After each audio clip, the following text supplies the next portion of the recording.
Ms. Bratton, would you call the roll for us, please? Dickerson. I got it. Here. Link. Wright. Bailey. Hey. Neesmith.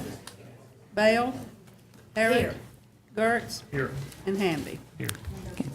The purpose of tonight's meeting is to enter into executive session for an attorney and client conference to discuss threatened or pending litigation and/or real estate acquisition and/or disposal. Do I have a motion to enter into executive session? So moved. Madam Mayor. Second. Okay, do I have a motion? All in favor? Aye. Do I have a motion to adjourn? So moved. All in Second. favor? So Aye. at the end of this meeting, we will go into executive session, but we had to do that officially with a quorum, so now we'll go into our work session. And I'm going to get down here so we can use the screen. Aye.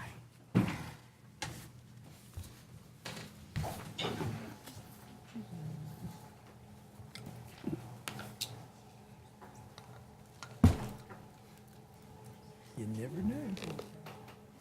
That man is, it's like a enigma. And again, welcome, everybody. We'll now go into our work session, and I think the first thing on our schedule tonight is our report from our external auditors, Mauldin and Jenkins. And Mr. Black, I think you're going to present to us.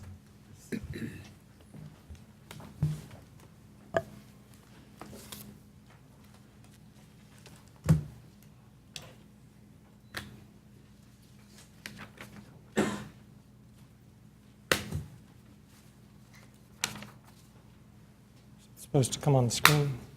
Yes, sir. Does not look.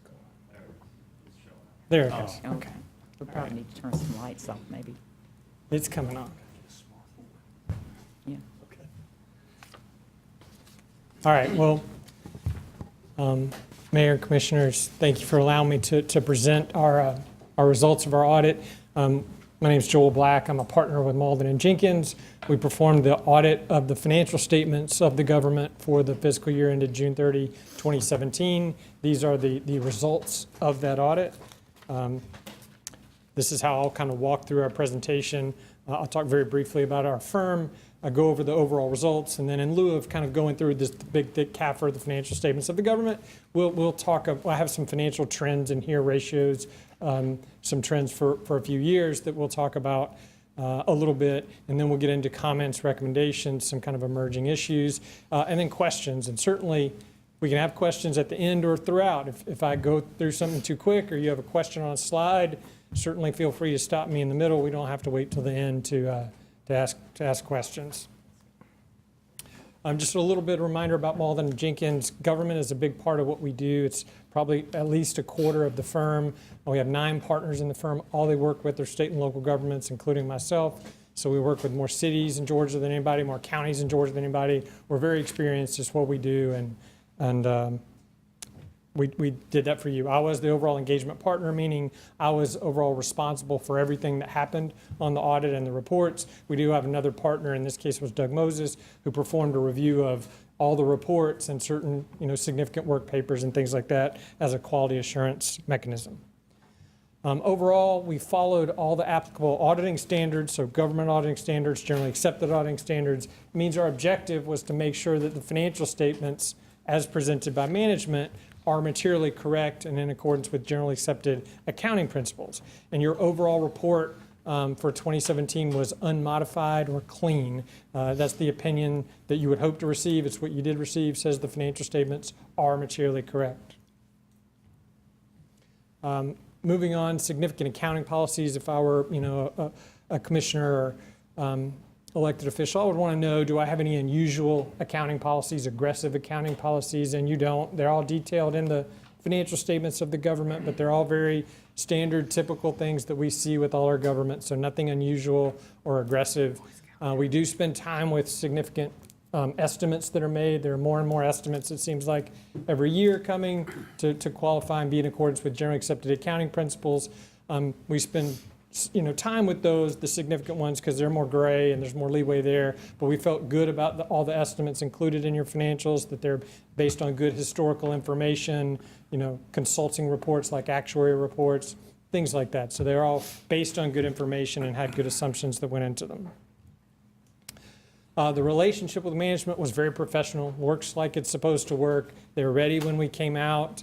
We feel like we have access to anybody we want to talk to, everything we want, anything we ask for, they get for us very quickly and timely. We will discuss transactions throughout the year as they come up if they would like for us to, and we do that with your guys as well. So it works the way it's supposed to work. It's very professional and very open, and we feel good about it, and you should feel good about it too. Audit adjustment wise, we had a couple of audit adjustments that were small, actually, related to the Classic Center Authority, but that was it. We'll talk about those a little bit more later, but overall, that's very clean to have that be the only adjustments you have is a very clean audit. So this was a very good, clean audit of the financial statements. We didn't have any past adjustments, so the few that we did find and propose were made and included in the financials of the Classic Center. So no past adjustments. Most important thing here is probably independence. We meet all the independence standards, which means we don't do anything else for the government except audit financial statements. So we meet all the applicable independence standards. Here's some of the trends and ratios. This one is probably the most important one, especially for general government operations, and this is general fund balance or fund equity as a % of expenditures and transfers out. It's a little hard to see on the screen, but you can see the few numbers there. In total, those are, if you go back to FY15, that is 25%, and then in FY16 it was down to 22%, and then in FY17 down to 20%. If you talk to rating agencies, bond rating agencies that deal with municipal offerings, they will tell you for a government your size, they like to see 2 to 3 months worth of fund balance, 2 to 3 months worth of expenditures in fund balance, which would be a ratio of 16 to 25%. You are now at 20%, which means you're still okay, but certainly a trend from 25 to 22 to 20, if that continued in a few years, you'd be kind of outside, you'd be lower than the range they would like to see. So nothing alarming now, but certainly a trend that you want to pay attention to as you move forward. The budget is a big part of what you do. You spend a lot of time on it, obviously. So, you're already probably even looking at the year after the year we're in. So this is really looking backwards to FY17, but sometimes it's good to just refresh and look back. For the year we audited, this is the general fund final amended budget in the budget column, and then the actual results. So revenues were really just under the budget, very close, within less than 1% of a variance, so very close there. And then expenditures were $4.9 million under budget.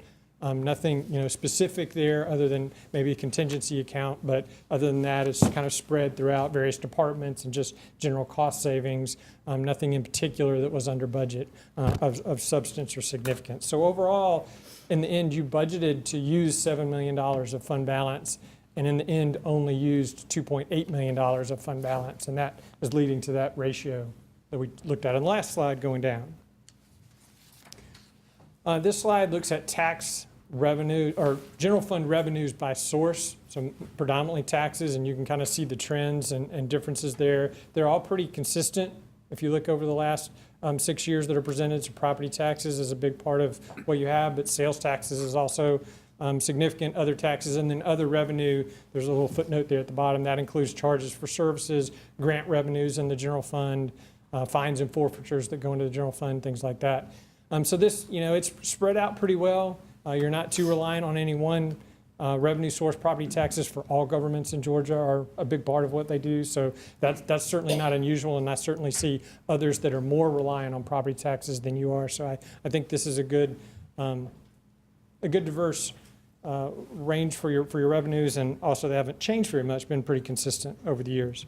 Here's same type of slide except for expenditures by function, so general government, public safety. So you can see public safety is a big one there. Judicial is a big one that you spend a significant amount of money on. And those percentages, for the most part, aren't changing a lot. Judicial is a little bit up from last year. Transfers out are a little bit up. And I think a lot of that is you made kind of a one-time $1 million transfer to your health fund for health insurance for the employees that I think drove that percentage up higher than it had been in the last couple of years, but that percentage is creeping up, and this capital transfers are included in that, and subsidies to transit, things like that. But overall, relatively consistent and pretty what I expect to see for a consolidated government like yours, where a lot of the funds are being spent on judicial and public safety.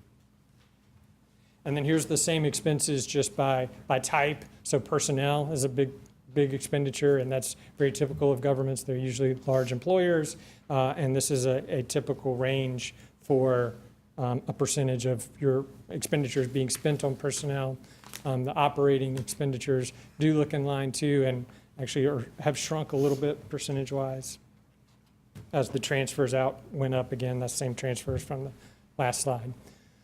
So moving on to the comments and recommendations, we didn't have anything that we would consider to be a material weakness or a significant deficiency. So that's very clean, that's very good. A lot of my clients have material weaknesses or significant deficiencies and things we have to report. You didn't have any of those. So again, a very clean, good audit. Everything that's included on these couple of slides as far as kind of comments and recommendations go are what we call management points or management letter comments. So they didn't rise to the level of a significant deficiency. So nothing alarming, but just recommendations, things you could do to improve. The first one is probably in almost all of our government reports, deals with segregation of duties, which is an internal control concept where when you have cash receipting and disbursements especially, you like to segregate duties among different people so that you mitigate any risk of misappropriation. And in smaller offices of like the constitutional officers, they tend to have smaller staff, so it's harder for them to segregate the duties the way we would ideally want them to, and that's very typical. Probably all our county governments have that at their constitutional officers. I will say that as this goes, yours is better than most. Your constitutional officers have worked pretty well with your finance office and tried to kind of get the finance officers to do some compensating controls and reviews and share information. And so I think that your risk is mitigated more so than a fair number of our other clients. Still, we're auditors and CPAs, so we like things to be certain ways, and we'd like to see it different, but at some point there's a cost benefit that probably doesn't make sense for you guys in each of these offices. The other item, the second one noted there at the bottom of the slide, deals with the interaction between the Water Business Office and the Finance Department on the receipts that come in. Those go into the Water Business Office and into their system, and then they are deposited into the bank. And the kind of report that comes from the water's business system and software to the finance department for the revenue that came in often doesn't match what is deposited into the bank. And it's not all, we're not talking about significant dollars, maybe $1,000 here or there. And what it results from are typically adjustments that have been made, legitimate adjustments that have been made by the Water Business Office to an account or something that affected revenue, and therefore it didn't go into the bank.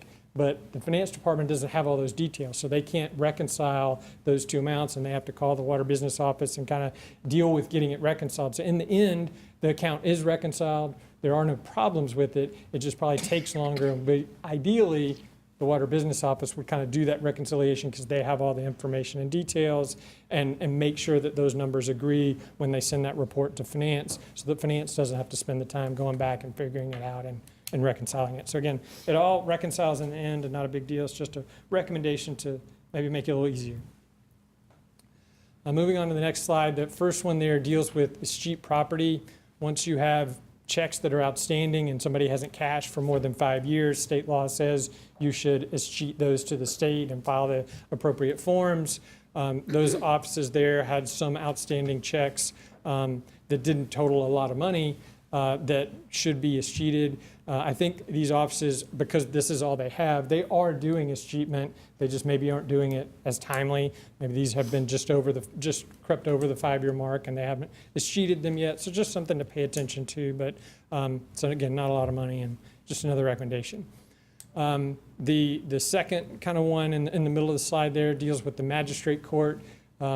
We kind of observed that they weren't making regular disbursements, so they get the receipts and then they're dispersing things to places where they're supposed to go, like the county, or the certain of the fines that come in, a percentage of them has to go to the state Superior Court Clerk's authority and different things like that. And the Magistrate Court, which doesn't take in a ton of money, but does take in money, is making those disbursements sometimes after holding them for 2 to 3 months. We would recommend that at least monthly they make those disbursements and not hold that money for 2 to 3 months at a time. They're not always doing it that, but we did notice at times they were doing that. And then the last one there is the Classic Center Authority, those audit adjustments I alluded to earlier.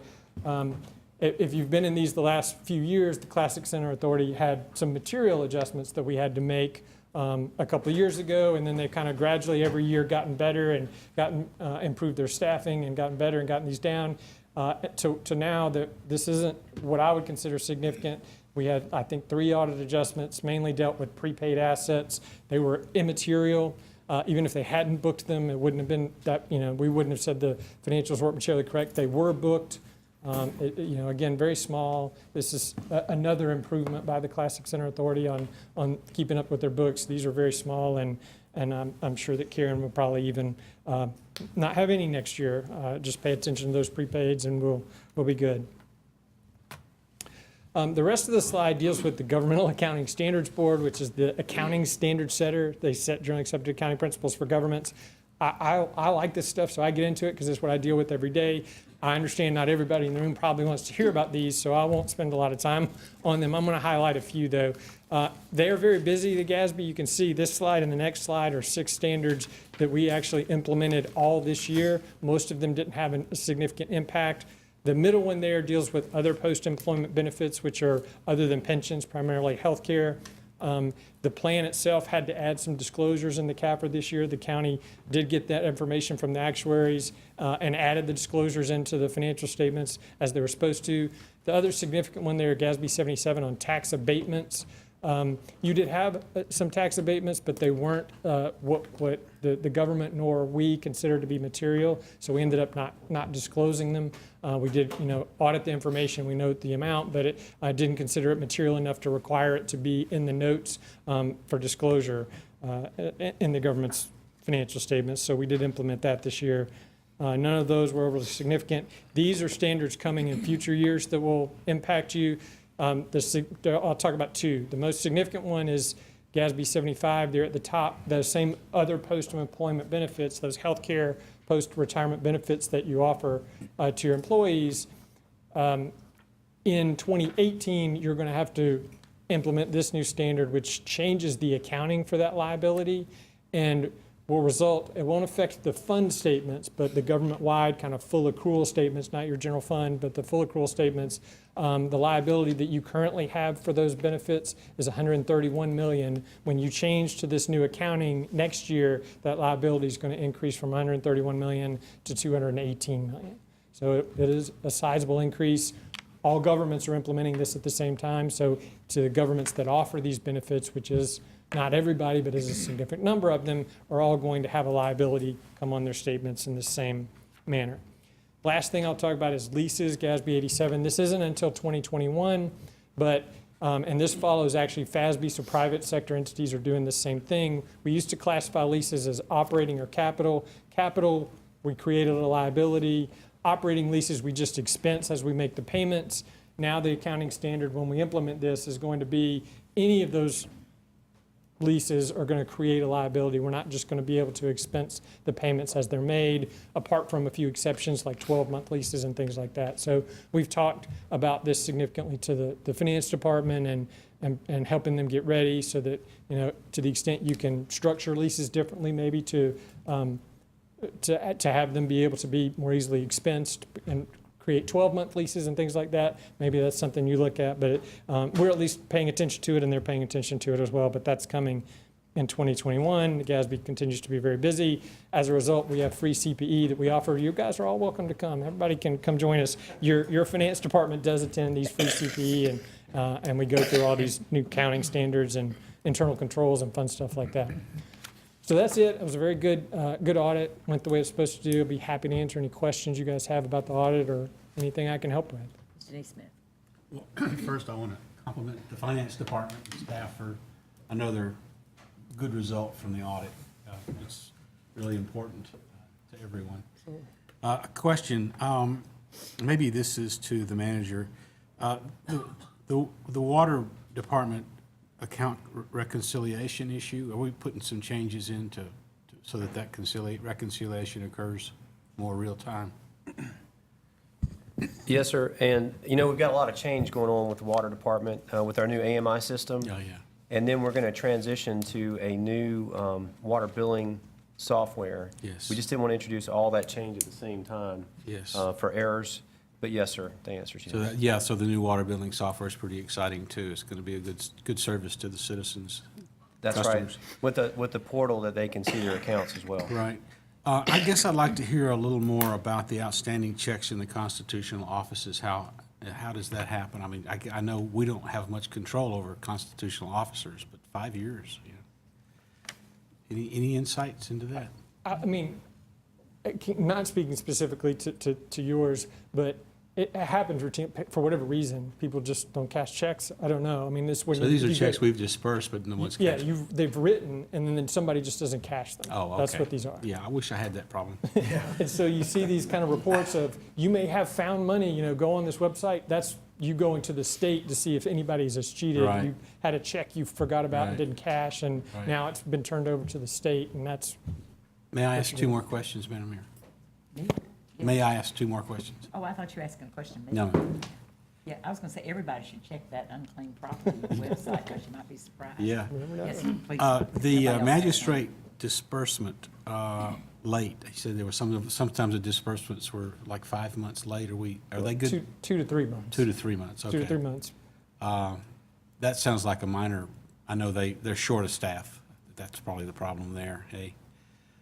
But I hope we can encourage them to get on top of that. I expect those are pretty small amounts. Yeah, it's not, Yeah, right. not large dollars. Probably. And will this increase in our liability because of these new GASB rules? Or is that going to affect our bond rating? No, because these liabilities have always kind of been disclosed, and Right. the rating agencies have known about this issue This for a change. while, and so they've been looking at the note disclosures. It's really about what's your plan to deal with them, and as long as you're communicating a plan that the rating agencies kind of think is appropriate and understand, then it won't affect it. They've known this liability exists and more or less the amount, so Good. this Thank you won't very surprise much. you. Well, I would just offer this too, Joel. The bigger issue for the rating agencies would be our fund balance over time. Would you agree? Absolutely. Yeah. Yeah, that trend that we talked about, that going down, if that got below like a 2-month kind of thing, that's when they're going to probably ask questions before it gets to that if they see that trend, but that's when you would have bigger problems than this OPEB liability. Stickers. Okay. So I'm trying to understand some of this. I read through, actually looked at the CAFR. I'm trying to understand, what's the relationship between like our budgets and the financial statements? Those sort of come together and end up in our financial statement? They do. I mean, it's accumulation of all, but I see some of them, I see some like government departments listed, but I don't like see the Classic Center, I don't see the airport, I don't see, I Well- mean, how is that all? So that what's presented in the CAFR, each governmental fund, so the governmental funds, special revenue funds, debt service funds, those all have budget to actuals that are included in there. But enterprise funds and component units, the Classic Center is a component unit, airport, water and sewer are enterprise funds. They are budgeted, but GAAP doesn't require those budget to actuals to be included in the CAFR, just the governmental funds. So they're not included in the statements. They're tracked by management, but we just don't include them because they're not required to be included. Okay. Anybody else have any questions or concerns? Thank you, Ms. Ball. Thank you, guys. Okay. The next thing on our agenda is our pay and compensation study, and Russell Campbell's going to talk to us about that.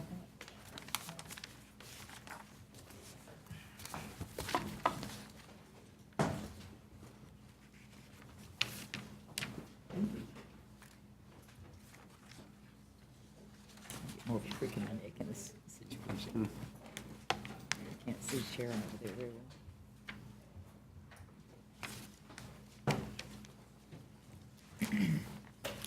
well. Good evening, Madam Mayor, Commissioners. I appreciate the opportunity to come and give you some insight and update on where we are with the classification compensation study that we've been working on since December. And I'd also like to add, it is always good to be in a warm and welcoming SEC community. 2 weeks ago, I was traveling through what I like to call the axis of evil. I started out in Gainesville, went up to Knoxville, and rode through Tuscaloosa. As a veteran of the first Gulf War, I think I felt a little safer in Baghdad than coming through some of those communities with my Gamecock stickers all over my vehicle. So, good to be here. We share your pain. A couple of things that I want to address. Let's see if we can get this to work. We want to talk about the objectives associated with the compensation classification study. As I'll point out during the presentation, it's been quite some time since the county has gone through this exercise. Talk a little bit about the history, what has brought us to this point in terms of the evolution of pay and benefits within the organization. Talk about some of the current challenges and opportunities that exist. And number 4, we want to talk about a compensation philosophy. It's one thing to develop the study and put in place a new structure, a new system, but there must be strong policies and an overall philosophy to maintain the integrity of the system. So we're going to talk a little bit about that, and then we'll end it with next steps. Where do we go from here? Objectives, by and large, the number 1 objective is to make sure that we develop an equitable, competitive, and sustainable compensation program.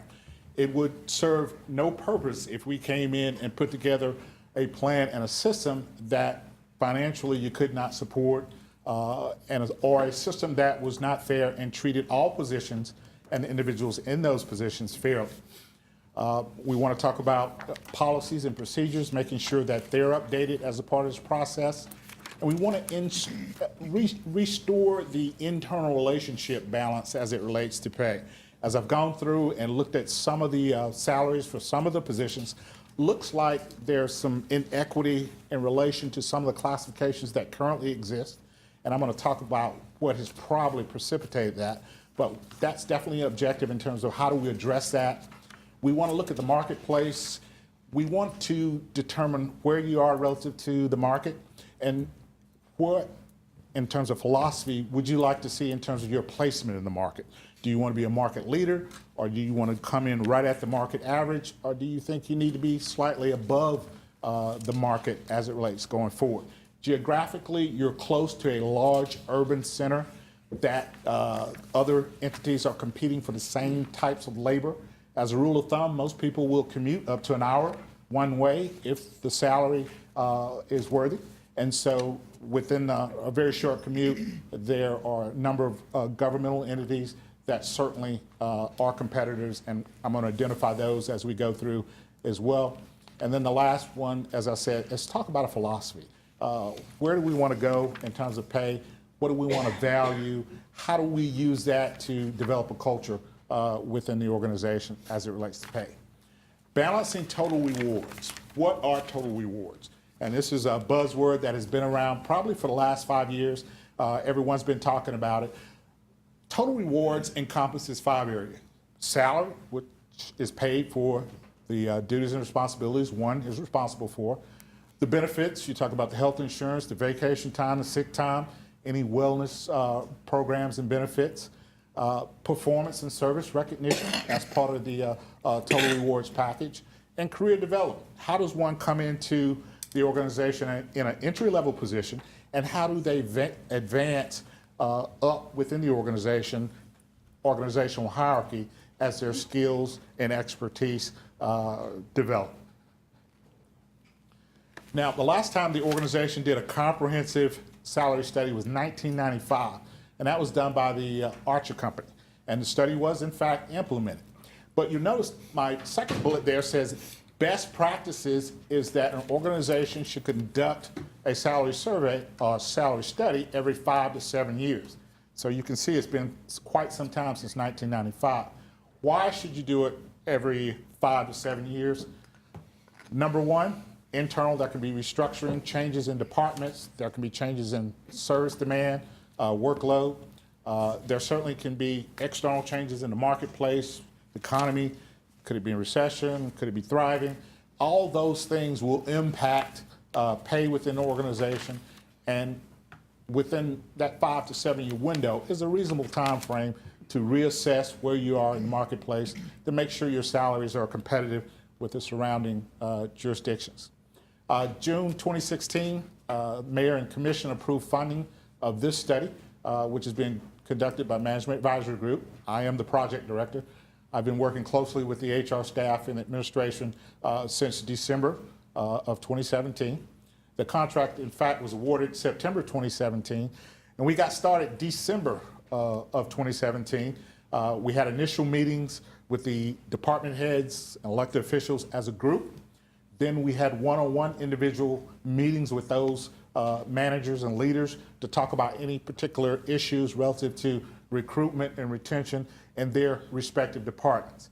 Then we moved into January and February of this year, where we held a series of meetings over a week throughout the county where employees were directed to attend a 1-hour briefing where we introduced the scope of the project, the objectives as I've shown to you, and also we took a great deal of time going through the job analysis questionnaire that we wanted all the employees to complete. Probably takes about an hour to do it. We gave them 10 days to complete the questionnaire. Supervisors were given a week to review it. And then we are downloading as we speak the questionnaire so we can go through the job analysis process. That document is what we will use to identify the duties and responsibilities that each individual has in their current job classification. Supervisors could review it, but they could not change anything that was submitted. They could write a comment or an explanation if there was something that they did not agree to or they thought something was omitted in the submission. What we wanted to do is make sure we got honest, clear understanding of what the individuals are doing within the job classes. Current challenges. There are some struggles in some departments to recruit competent, qualified individuals. Police is certainly one area. There are a number of areas in administration where there have been some difficulties recruiting. Retention. I was in Durham County last month doing some work for the county there, and I was meeting with the public utilities director, and one of his staff people actually came from your organization about 4 or 5 months ago. And I asked, why did you leave? I really like Athens-Clarke County. I think it's a great place to live and work. He said, I do too, but the pay just wasn't competitive to what my peers were making in other organizations. So with a family and college tuition, we made a decision that we move on. And so it is an issue. And certainly we've got to look at how do we reward employees who do their job and those that go beyond and above. I'll show you some statistical data that's going to show you that things began to take a negative turn right around the recession in 2008. And I'm going to show you based on tenure of employees that those that have been here between 1 and 10 years, their pay is lagging the marketplace. Those that have been here 10 plus years, when you were implementing the pay for performance and other incentives, their pay, although it's not totally in line in many cases, it is in a better position relative to market than those that have been here less than 10 years. In terms of challenges, as we stand now, the economy seems to be pretty strong. It seems to be getting better. Wages finally seem to be rising. They've been stagnant for about 4 or 5 years now. Unemployment is low and stable. So it becomes an employee's market. An employee with the right skill set and qualification certainly has the ability to negotiate in today's labor market. I won't get too bogged down in this graphical interpretation of pay distribution, but the left is, I think I got a fancy pointer here. If you look here on the left on the bottom end, this is kind of the entry level minimum salaries for the different pay grades, which you see along the axis on the bottom. And then you see salary, annual salary data on the left vertical. If we look at pay on the low end and then going up to the higher end, you'll see that there are large clusters of darkly shaded blue at various pay grades within the organization. That is what we call salary compression, where you have large numbers of employees in different classifications clustered around the bottom with varying years of service. Again, you'll have some here that may have 1, 2, 3, 4 years of service, and then you may have some right here in this shaded area who have 8 or 9 years of service. And so one of the challenges in the study is to bring about some internal equity within the organizational structure where we can disperse individuals further within their respective salary ranges so new employees don't come in on top of those existing employees who've been here for a while once the new study is adopted and implemented. Individuals, new employees can come in and leapfrog over those that have been here for a while as a consequence of putting together a new compensation system. And so we will come up with a mechanism to address that as part of the implementation scenario. And you see down at the bottom, it says years of service, 1 year, 5, 10, 15, and 20, and then percent of market. If you look at the bottom end, and this is another interpretation of what I just showed you, you'll see this is the low end of the pay scale, and you'll notice from 1 to 10, it's pretty flat. And that corresponds to 2008. That's when you stopped doing the performance raises, things were pretty flat. But if you look at, for those that have been here over 10 years, you can see there's an arc or curve in the pay line, which is indicative of their pay was moving forward, it was growing. And so it all goes back to roughly 2008 when you had to suspend that for obvious reasons, and so did most local governments in the country. And so if we look at this graphical interpretation, we've got heavy compression down at the bottom. We've got some issue with internal equity. Those jobs that are equal in terms of responsibility and qualifications should be paid somewhere within reason on the same spectrum. And we have some issues where we've identified some of those where that is a problem. And then external competitiveness, although we are still collecting the market data, we have seen several examples where the organization is behind the marketplace, and there's evidence to show that it is impacting, as I said, recruitment and retention. Opportunities for fiscal year 19 and 20. One of the things that we have been talking with the staff and administration about, in addition to approving the study once it's completed, is to come up with a compensation philosophy in terms of what we value in terms of our workforce. Do we want to be an organization that offers competitive pay and benefits across the board?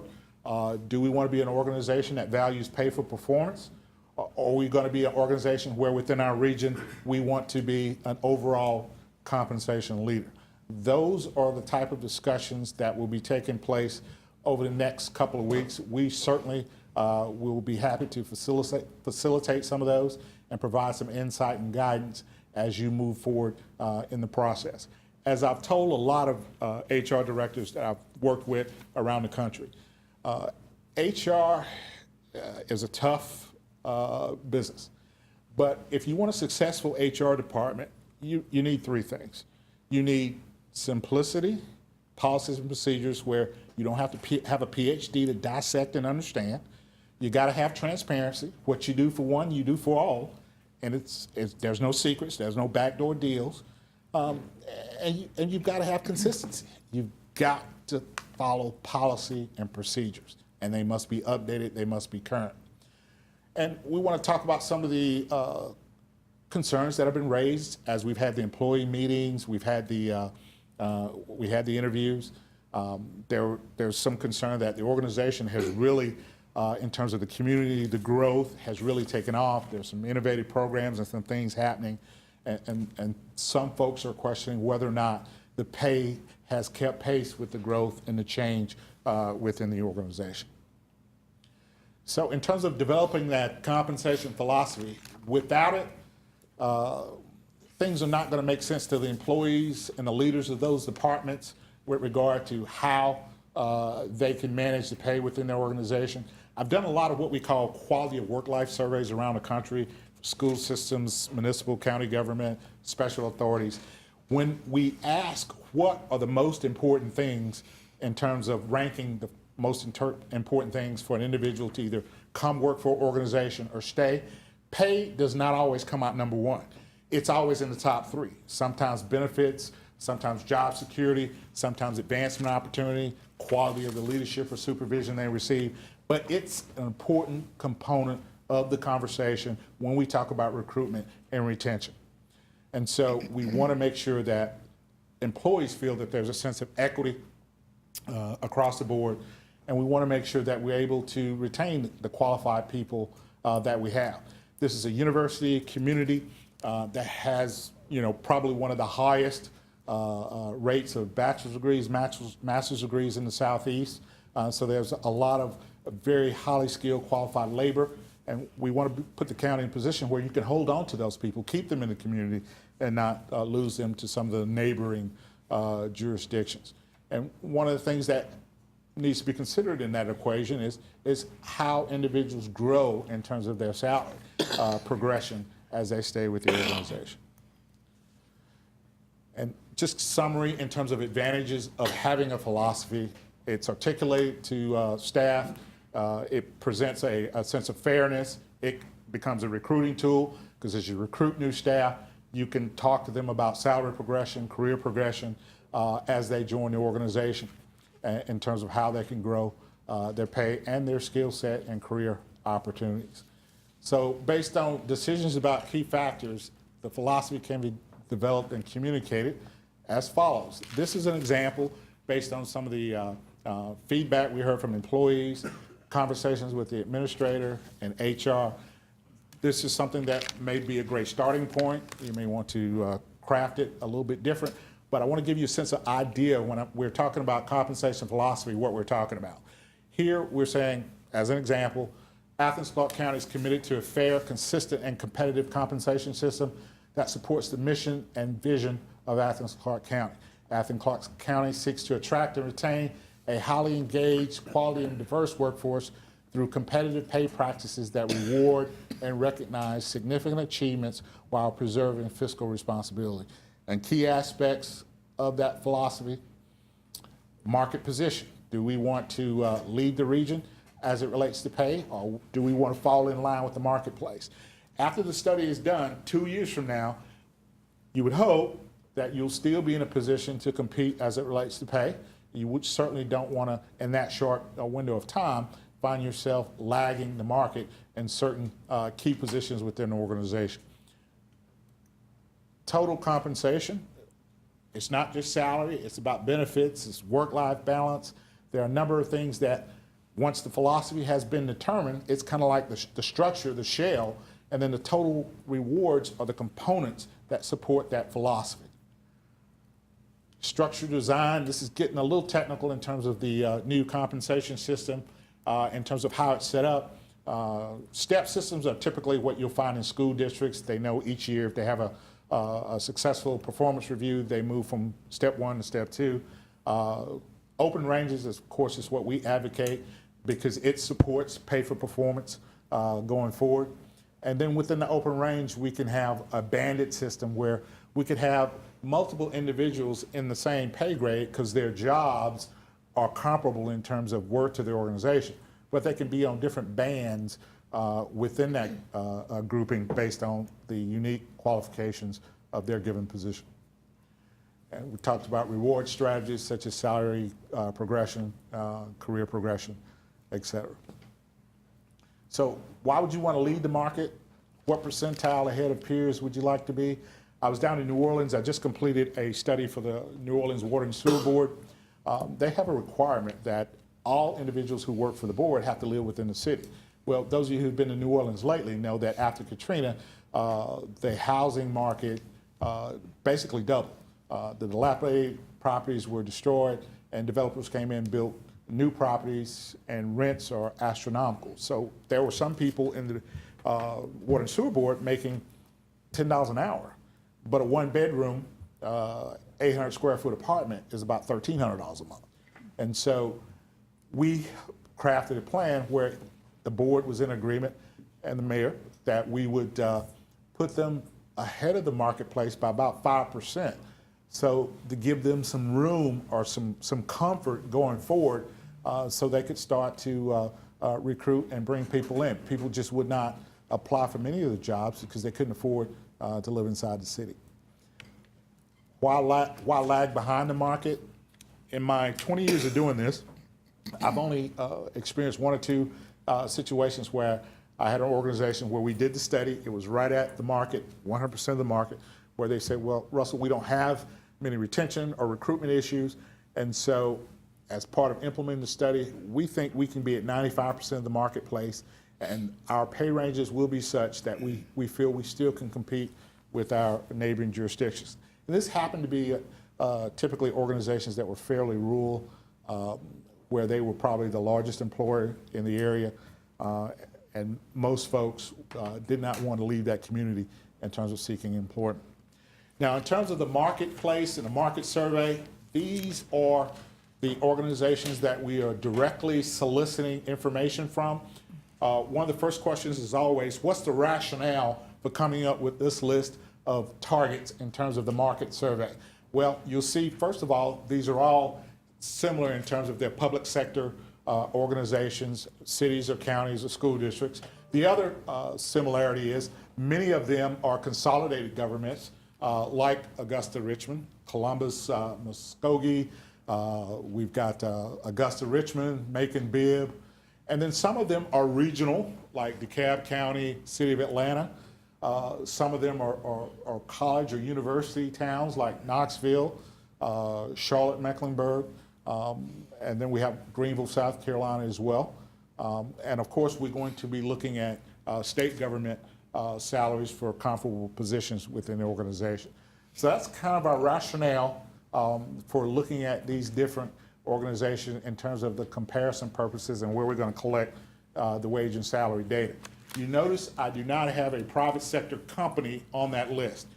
Quite frankly, since private sector companies are not compelled to comply with any freedom of information request, they're not going to tell you what they're paying their people. That's a trade secret, it's competitive, but there's a backdoor way to get the private sector market data, and we go through the Federal Department of Labor, Bureau of Labor Statistics. They collect that information on a quarterly basis, right down to the zip code of a particular area. So we will use that database to determine and gather information as to what comparable positions in the private sector are being paid for this region. Next steps. We are about 65% through with the market analysis from those peers that I just told you about. We will begin next week reviewing all the questionnaires that were completed by the employees. We go through a process that we call job profiling. We've got 14 elements that we look at and compare to every position. Some of those elements take in consideration data that the individuals work with. It takes in consideration people relationships in terms of supervision or coordination. We look at decision making, delegation ability, decision making in terms of impact of bad decisions or poor judgment. There's 14 of those items, and those are all assessed against every position. Then the market data, we will collect averages for those, what we call benchmark jobs, and then we will use linear regression, statistical analysis to create the new pay structure. Then the process becomes transitioning current employees from the old plan into the new plan, and what are the costs of doing that.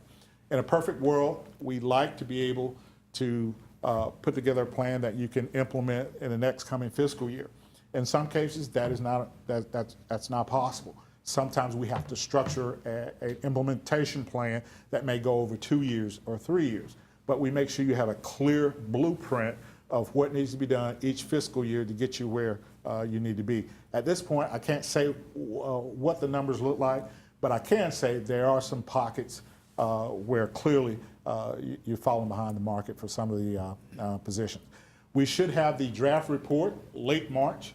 We will be back. I'll be back. I'll sit down with HR and then with Blaine, and we'll go through the draft, and I'll let them hold on to it for a while and develop questions or concerns, and I'll respond to those. Then we'll move forward and have some work session presentations across the organization with staff. talking about what we find in terms of recommendations and how individual positions were impacted as it relates to the study. We're also collecting information on benefit programs as a part of the study, so we'll be able to share that in the initial report as well. And then we'll talk about additional options and policies in terms of maintaining the system going forward. And we'll talk about, that compensation philosophy, which is key to making sure that the county stays on course and moves forward in terms of being an employer of choice. I think you're really close now when you look at the quality of life here. High quality of life, great community, one of the premier places to live in the Southeast. But that alone will not sustain you when it comes to recruiting and retaining highly qualified people. Folks certainly will look at salary and the ability to grow that salary in their career when they make an employment choice. That, in a nutshell, is what I wanted to say this evening. If you have any questions or comments, I'll be happy to field those at this point in time. Ms. Dickerson? Yeah, so we spoke, I guess within the last 4 weeks, we had a general discussion about pension and whether or not that's the way forward or not for us. A lot of private sectors haven't had them for 10 or 15 years at least. Is that something you're going to somehow fold in, like a model that, so that we'll see what that looks like? Or? That is part of the benefits review, and so we will be collecting information on retirement programs from those targets that I identified. You are right, many public sector organizations are feeling the weight of defined pension programs. South Carolina, where I reside, they're talking about in this session, current employees are grandfathered in, but they're talking about moving to some sort of 401k or 457 going forward to meet they're unable to meet their pension obligations as it stands now. So we'll get information like on percent, like what the going rate is, like what the match is and all that kind of stuff, what Yes, sort of the we'll going provide rate you- is for that kind We'll of stuff? provide you all the to be information that we were able to comparable. collect. We've got a different firm, Aon Hewitt, if you might remember, y'all approved them. They're actually going to be looking at different, quite simply, we wanted them to lower our liability. And so what are some strategies that we can do for our OPEB liability, which would include pension? And so they're going to give us some ideas about defined contribution versus defined benefit plans. Yes, sir. So you mentioned that sometimes you're engaged to look at specific divisions or departments within governments. And I was just looking not too long ago at our police department's visioning plan for the next several years. And one of the prospects that was raised in that document was having a separate pay scale for police officers. When you look at municipalities across the country, do you sometimes find that sort of bifurcated pay plan where public safety or policing has kind of one scale that's separate from the general scale? That is becoming more and more common practice in communities and organizations that are in urban areas or compete in urban areas. One of the things that we are exploring as part of the study is looking at whether or not we need to create a separate plan for public safety, which would include police, sheriff, detention, corrections as a part of that review. Thanks. Yes, ma'am. I just want to be clear, this does not include our part-time or seasonal employees. Does not include seasonal, but it does include part-time. Okay, okay. Also, you talked a little bit about quality of life, but what about cost of living weighing into this whole We will analysis? apply a cost of living index to the Yeah, raw and data housing, things like that. as a part of the process. Okay, thank you. Sir? Yes, ma'am. When you're looking at cost of living, will you look at the region or just Athens-Clarke County? We'll look at the region, specifically Because we relative to draw those from, yeah. other organizations I pointed out. You're talking about those that you're comparing us to? We'll certainly come up with the cost of living in this area, and then we'll compare that to these other regional communities. The reason I was asking is because our employees are drawn from multi-county areas, not just Athens-Clarke County. Yes, ma'am. Actually, I have a question for the manager since he brought up Aon. One of the concerns that a lot of retirees have, or some of the older retirees, the ones who've been out for a while, is that they're, the amount of money they made back in the day isn't sufficient now. I mean, I know Nancy and I have talked about this, I think others on the commission have too. When Aon does that pension review, will they look at, I know the conversation we've had is we can't do for one if we don't do for everybody. So the question is how, surely there's, some way to crack that nut. How, is there are we gonna look at that at all to try to address that? I mean, can that be part of the scope of that effort or not? Well, again, what we've tasked them with is to try to give us ideas on how to decrease our liability. Adding COLAs or additional benefits increases the liability. So that's not part of their scope. But just to give you a scale, recently did this calculation. If we were to raise the retirees' pension $50 a month for the retirees that we have, it'd be about $450,000. So we're looking at, we can run those calculations for you. We can do different sensitivities about increasing that. But their scope is really to try to help us understand and limit our liability. I'd be interested in that question too. Kelly, you're talking about the question that Sharon Yeah, just that raised? Sharon asked. Is a It's- and I'm sorry, and you're so patient with this. Is the reason you can't do for one, I mean, I guess it just seems obviously 5%, and somebody who was, finished at solid waste and was making $28,000, if that, when they retired, versus somebody who's making $120,000, that's $50 to the people, but it's a big deal for so, I mean, but there's no way, I mean, who makes that? Is that our policy that we can't do for one and the other, or, I mean, how does that work? I mean, I think I can answer yeah. that. That's a gratuities issue, and the Georgia Constitution has allowed cost of living type increases. But a cost of living increase is just that. It is based on the cost of living applied equally. So you couldn't target certain people based on just a cost of a COLA type increase. So that was the opinion we've had 10 or 12 years ago. I mean, we might could revisit it, but there was a legal reason at the time, and I think it's still in effect, that you can't target certain groups within the retired community for an increase. Okay. I do have one more question for you, Mayor, is that okay? Fine. Yes. You talked about compression, and you talked about policies, and I know that we do have policies when we have employees that we really want to come in. The manager has a certain flexibility, sometimes the department director, to offer a certain amount above a certain, like midpoint. How are you gonna fix, I mean, seems like that could start messing things up down the road. I mean, you know what I mean? Like, if everybody's at this point, but then we let a few people jump in at different, then you, Well, or, And that's one of the things we're trying to minimize. Initially, when we create the new structure and we bring current staff into the new structure, we'll first identify those that are below the new starting levels for their respective position. Then we will apply an equity formula based on how long each current employee who's been here at least 1 year, how long they've been in their current position. We'll look at that date through the implementation date, calculate the number of days, look at their proposed salary range, look at the percentage difference between the minimum and the maximum, and we'll come up with a compensable number, and we'll multiply that times the total number of days they've been in their current position, and they will get an additional percentage to stagger them within the pay range to move them from the bottom. So the pay ranges will be high enough, so the majority of the new people will be starting somewhere around the minimum. Sharon, just to go back to the discussion of the pension program. It's something we've struggled with long before I was mayor, former managers and I've talked about it. And it's really distressing when you see how low some of those lower level employees, their pensions are. But one of the things is we've never had COLAs.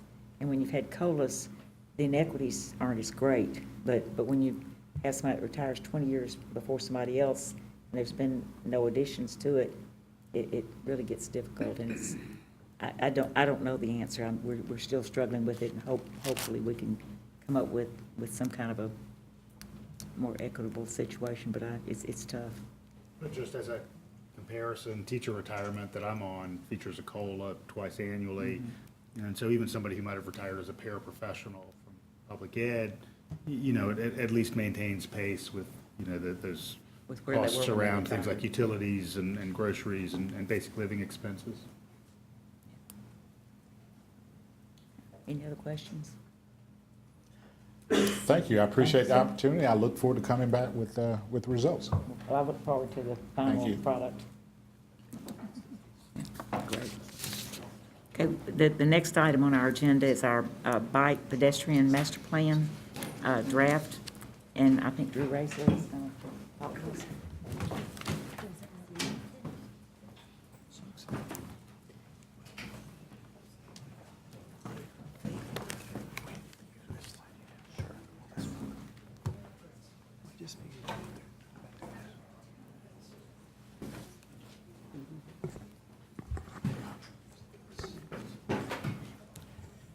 Thank you, Mayor.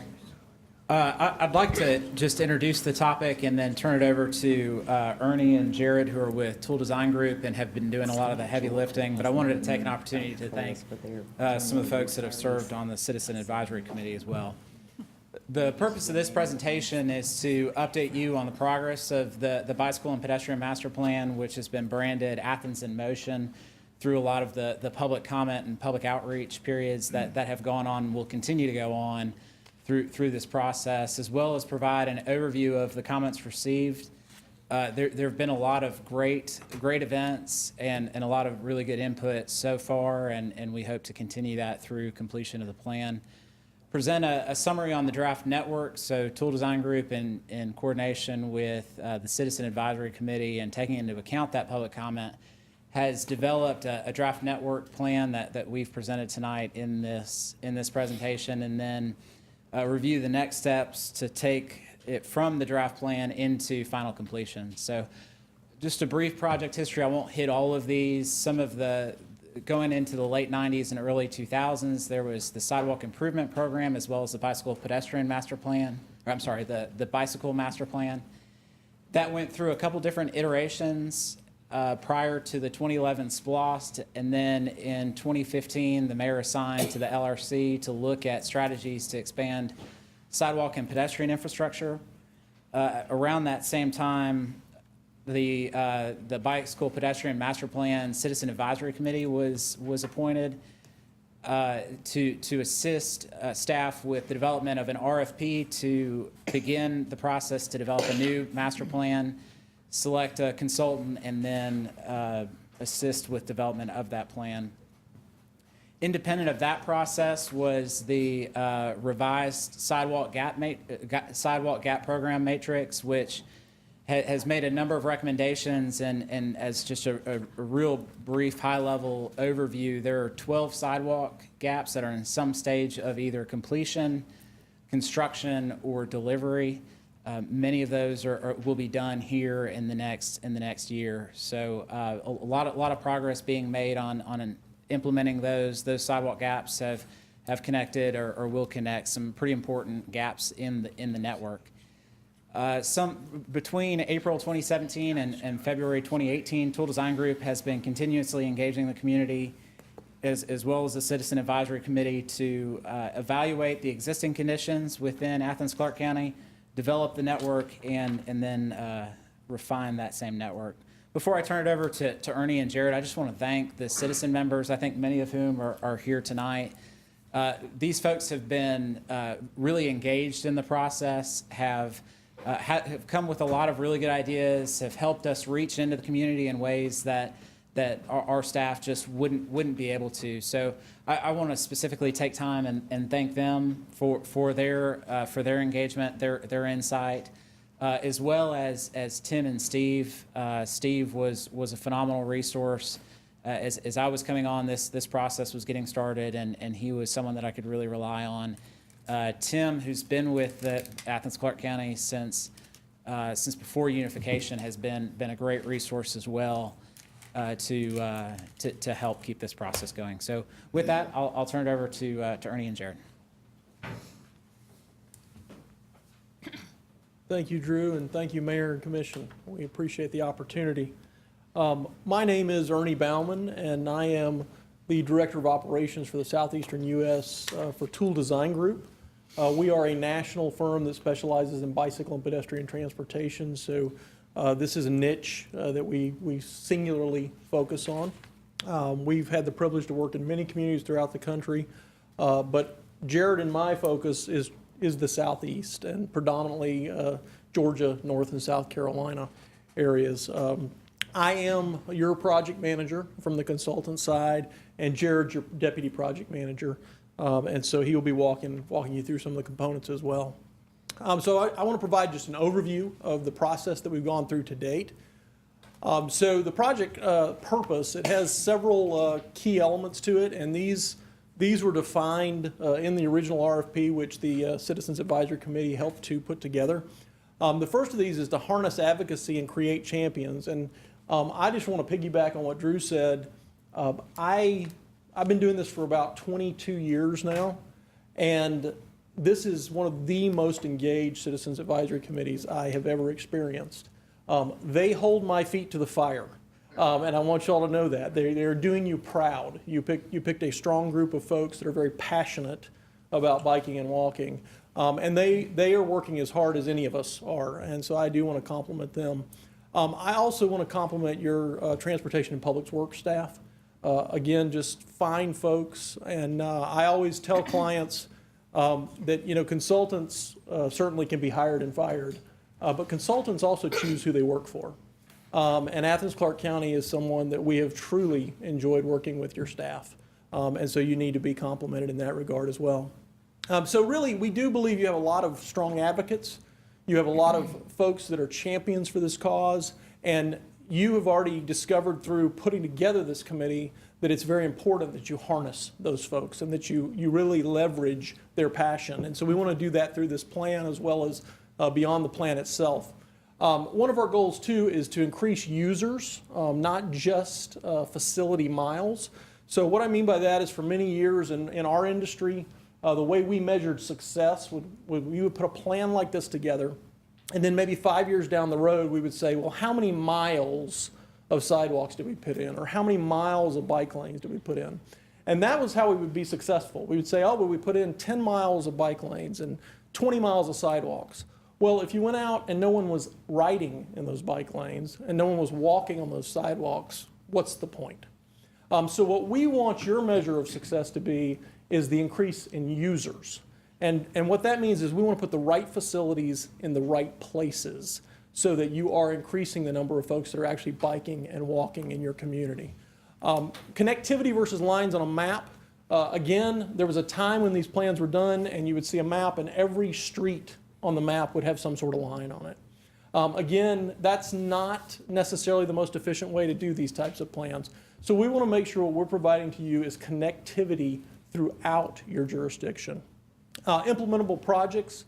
Obviously, you folks have a luxury that many don't. You have a funding source. You have your T-SPLOST. Most communities that we work with don't have that type of a dedicated funding source for these types of projects. So we want to make sure always that we're giving you implementable projects, but certainly when you have dollars that the taxpayers have entrusted to you, we want to make sure we're giving you good projects that are going to be implemented well. And then as I already mentioned, we want those better measures of success. And so we want to focus on that. This is a kind of a four-phase project. We began back in April of last year. And you can see if you look at the dates there, we're at the very tail end of phase 3 right now. So we've gone through an existing conditions and some technical analyses. That happened April to June of last year. Then we began network development over the latter part of the summer and into the fall. And then the refinement of that network is what we're doing right now. And so we want to show you a work in progress tonight of where that network stands. And Jared will do that in just a moment. And then we will wrap this up as we move into late spring, early summer timeframe. Continuous public engagement, you see that up there. I do want to spend just a few moments reviewing that with you. If you've paid any attention at all, I think you've seen the Athens in Motion logo somewhere in your community. This is something that the Citizens Advisory Committee has been very passionate about. We've had very varied methods for getting input. We wanted to make sure that we were reaching a broad cross-section of the community. So we've used very high-tech methods, and we've used very high-touch methods as well. So we did have an online interactive map where folks could go into that map from any internet-connected device. So it could be done from a phone or a tablet or a computer. You could input lines on the map where you'd like to see facilities. You could tell us where difficult intersections were, varying issues, varying concerns, varying desires. We also did a survey that was done not only online, but in a paper version as well, and it was done in English and Spanish. So we wanted to reach out as broadly as we could. The T-shirts that were put together, your Citizens Advisory Committee wanted to have that logo out near and far, and they actually worked to get that done. It was a great kind of grassroots effort. Through our own field work, we try to engage folks. So as we're out in the field taking measurements, looking at streets, if we saw people walking or biking, we talked to them. We wanted to find out where they were going, what kind of facilities they needed. And then again, we also provided what we call a meeting in a box, which the Citizens Advisory Committee took advantage of. That's essentially, it's a kit where the Citizens Advisory Committees as individuals or as team members could actually go and do their own small meetings with different groups around the community. The primary outreach method that we use to really get hands-on engagement is what we call pop-up meetings. So we have not done traditional come-to-us kind of meetings. We've done we're going to come to you type meetings. And you can see there, we've been to a variety of events throughout the community over time. Just some numbers. The online wiki map, we had nearly 450 people go into that map and put comments. Nearly 700 surveys were completed, both online and in paper. And then what I find truly remarkable is over 1,200 personal engagements. This is where either we as consultants or your Citizens Advisory Committee or your staff here actually connected one-on-one with people and got their input. And so this is something you can be very proud of. Without a doubt, we've had a really good range and cross-section. So technical analyses, I just want to do a brief introduction to this, and then I'm going to ask Jared Draper to come up and give us some of the background, as he's really had his hands in the nuts and bolts of this. But we did begin at the beginning, so to speak, in looking at any work that had been done to date. And we show 4 particular areas there, but there were quite a few that we looked at. But again, we wanted to build on any of your prior work. We were not looking to come in here and reinvent the whole process. So the transit feasibility study is mentioned there, and RS&H, the firm that did that study, is actually on our team. So that has been very seamless, being able to bring those recommendations into our plan. Jacobs is also on our team, and they're highly familiar with your community as well. We've looked at feasibility analyses, corridor studies that have been done, and also data from May courts as well. I mentioned the inventory of existing facilities. Jared's going to get into more detail on the demand analysis. We also we're looking at safety, crash statistics to help inform the plan, gaps and barriers, as Drew alluded to, but we want to make sure, again, that connectivity is happening. And then Jared will also elaborate on the level of traffic stress analysis. So I'm going to hand it over to him now. Thanks, Ernie. Good evening, Mayor, Commissioners. Thanks for having us tonight. As Ernie mentioned, there has been a lot of analysis that's done in conjunction with the public outreach. And so I'm going to walk us through just a little bit of that analysis.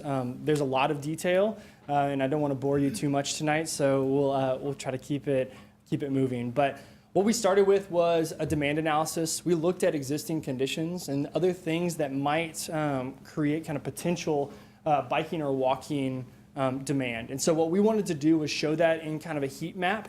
And just like you might expect, some of the more dense areas within your community, within the study area, kind of they light up because they have more destinations, they have existing conditions. There's just a more dense network of where people might want to walk or bike. And so we have to use that as one of the layers of analysis that we look at moving into creating that overall network.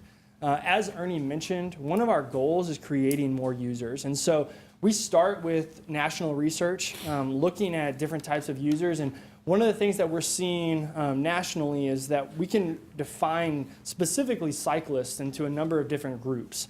And what we've seen in your community, and just like communities that we work in throughout the Southeast, there are places that you're going to see someone ride a bike that you might ask, why are they out there? And so they fall into those categories of strong and fearless, and sometimes the enthused and confident. But what we know is that those make up a very small percentage of the people that are out there. And so when we are looking at a goal of creating more users for this plan and looking at projects of how to do that, we need to start looking at that 51%, the interested but concerned, as our target and our design user. And so this is just another graph. Again, you have something that's more of a high stress facility. You're asking why is someone out there, and we know that smaller percent, the strong and fearless, they're going to use those facilities or the lack thereof to get from A to B. But that is not a place that we want to teach our kids to ride a bike. It's not a place that's really applicable for most ages and abilities to ride a bike or walk. And so we need to start to develop low stress facilities. And so going back to the point that Ernie mentioned, it's not about having a line on every street. It's not about the number of facility miles. It's really about having the right type of infrastructure in the right place to create connectivity and attract more and new users. So that leads us into network development. And the network development really went through a number of layers of analysis. I think of this as just something that you're kind of building on top of. And so we use that demand analysis as something we began looking at places that there might be potential for biking and walking. We had robust public input, as you saw some of the numbers. And so we wanted to use that as another layer of analysis. The level of comfort and the level of traffic stress analysis takes into consideration the speed and the number of lanes on a roadway, and if there is designated space for a cyclist. That also translates to pedestrians, because when we're talking about separation from travel lanes and vehicles and vulnerable users, more separation is going to create a higher level of comfort and less stress. So that we did an analysis on all of the roadways within the study area. We looked at existing facilities. We also layered the planned facilities, as well as Ernie mentioned, you have a funding source. You have some things that have already been funded. It's things like the Firefly. So those funded projects became another layer of our analysis. School connectivity. You have a number of schools, and we want to make sure that students have the opportunity to walk or bike to school safely. Any transit, as well as overall coverage, because when we are looking at connectivity, it can't just be, we can't just pick a line going east and west and a line going north and south. So what we use for the entire study area is a 2-mile grid square, making sure that when we started to develop that network, that we weren't missing pieces. And then when we got into those more dense areas, those places that you saw in the demand map, that had more potential, more concentration of destinations, we used a 1/2-mile grid square to make sure that we're having kind of an overall coverage and that there's equitable access throughout your study area. And so what I'll do is I'll be showing you kind of walking through that network. But some of the key things that we found from the public input, you can see we had hundreds of points and lines that the public gave us as far as those inputs. But there are some key numbers that stuck out. One, you had 38% of the people that responded to our surveys said that their commute to work or school is less than 2 miles. That is a phenomenal number in our industry as far as that distance and how close it could be for walking or biking to work or school. And so one of those reasons could absolutely be that this is a university type of community, but still, nonetheless, we saw even higher numbers, 72% fell into under 5 miles. And so for us, as we develop a network and we're talking about the right facilities in the right places, this 72%, having the right kind of network in place and a funding source that you have in the T-SPLOS could absolutely be converting people that are currently driving to walking or biking to their destination, work, or school. Do you mind if we interrupt you? Absolutely. Because I want to back up and make sure I understood. This 38 and 72%, is that of the respondents? Is not that of the not of respondents? Okay. Yes, ma'am. Any other questions? I'm happy to. Clarification, commuting either to work or school. That's right. Okay, just make sure. That's right. Since the mayor brought up the percentages being just respondents, how statistically accurate would you say that is? We haven't run, the statistical significance, but having the number of respondents and talking about 1,200, over 700 surveys, I think that we have a good representation of probably the more dense area of the county. I don't know how, we don't have geospatial locations of those survey respondents. Right. So I can't speak to everything. One thing I will mention is probably the survey skews a little heavier to the student population because they were very active. I don't think it throws it off extremely. In fact, the next slide, if you look at that, you can see here, when asked what the longest part of their commute was, what was their primary mode of transportation, well, 33% said walking, so certainly that's more of a student population there. We've got other people that certainly walk, but when we have that high of a percentage, we are seeing a little more of the student population. So Absolutely. the 700 number probably would be a good statistical sample, but I do think we have to caveat that by saying there's a heavy student population in that. You probably had a lot of respondents that are more engaged in these subjects too, that are more interested in alternative transportation issues. And I'm not trying to be negative, I'm just saying. Absolutely. I do think that one of the goals of the Citizen Advisor Committee, and one of the things that we took very seriously, was having a broad cross-section of respondents. And so going to the community and the events and the pop-up meetings that we did, they weren't targeted for people that were looking at alternative transportation, looking at farmers markets and community events and First Fridays and the library concert series in Winterville. We went to a number of those events because we wanted to make sure that we weren't just getting respondents. But I would agree, I think that especially with online engagement, we're getting a lot of people that are interested in active transportation. Thank you. So as Ernie mentioned, I think that this slide was covered really well, is that just kind of that breakdown of mode. We do see those respondents probably skewing a little bit heavier towards students, but I still think that these numbers, with the number of respondents that we had, are very important for us to consider. And so next, just walking through, as we mentioned, this is a work in progress, and we've actually continued to make updates to the network map, even since this presentation has been put together. And so the overall study area of Athens-Clarke County, one of the things we need to start with is what is there today.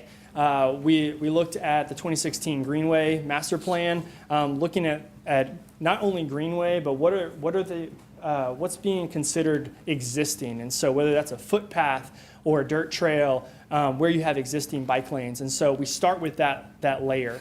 The next, you start to see these dashed green lines across the entire study area, and that is where you're seeing the planned greenways throughout the county. And we will say that there's a lot of greenway miles, and as these opportunities become available, we think that these are extremely important from a recreational as well as a transportation side for biking and for walking. The next thing we wanted to look at is schools. You have a number of schools throughout the county, and so with one of our goals being connectivity, and specifically talking about connectivity to schools, making sure that there's a safe place to walk and bike, it was another layer of that analysis. I'm not going to throw up all of those layers because we'd be here for a while, but again, these are kind of those high level, some of the things that we're looking at. So the next thing is that we started to build on what you already had. We were not here to reinvent the wheel. We wanted to leverage the work that's already been done. And so you'll start to see, actually I'll back up one slide. Went the wrong way. Here we go. So you'll go from where you see existing bike lanes and some of that existing greenway today. We wanted to build on where we're looking at kind of a primary network. Not that the other pieces are not important, but really kind of starting to look at a primary network. Where do we start? And so we started to prioritize how do the pieces that are already on the ground today fit in. And so you'll see they're kind of overlapped with the new green as kind of part of that new primary network but we would be calling that an existing facility. The next thing is the funded, and we mentioned that this community has something that most places don't, and that's a funding source. And so we've added the Firefly, and we know that there are other pieces that are going to be funded through the T-SPLOS, and we want to make sure that those are incorporated as well, and we're still working through kind of the details on how that all is incorporated.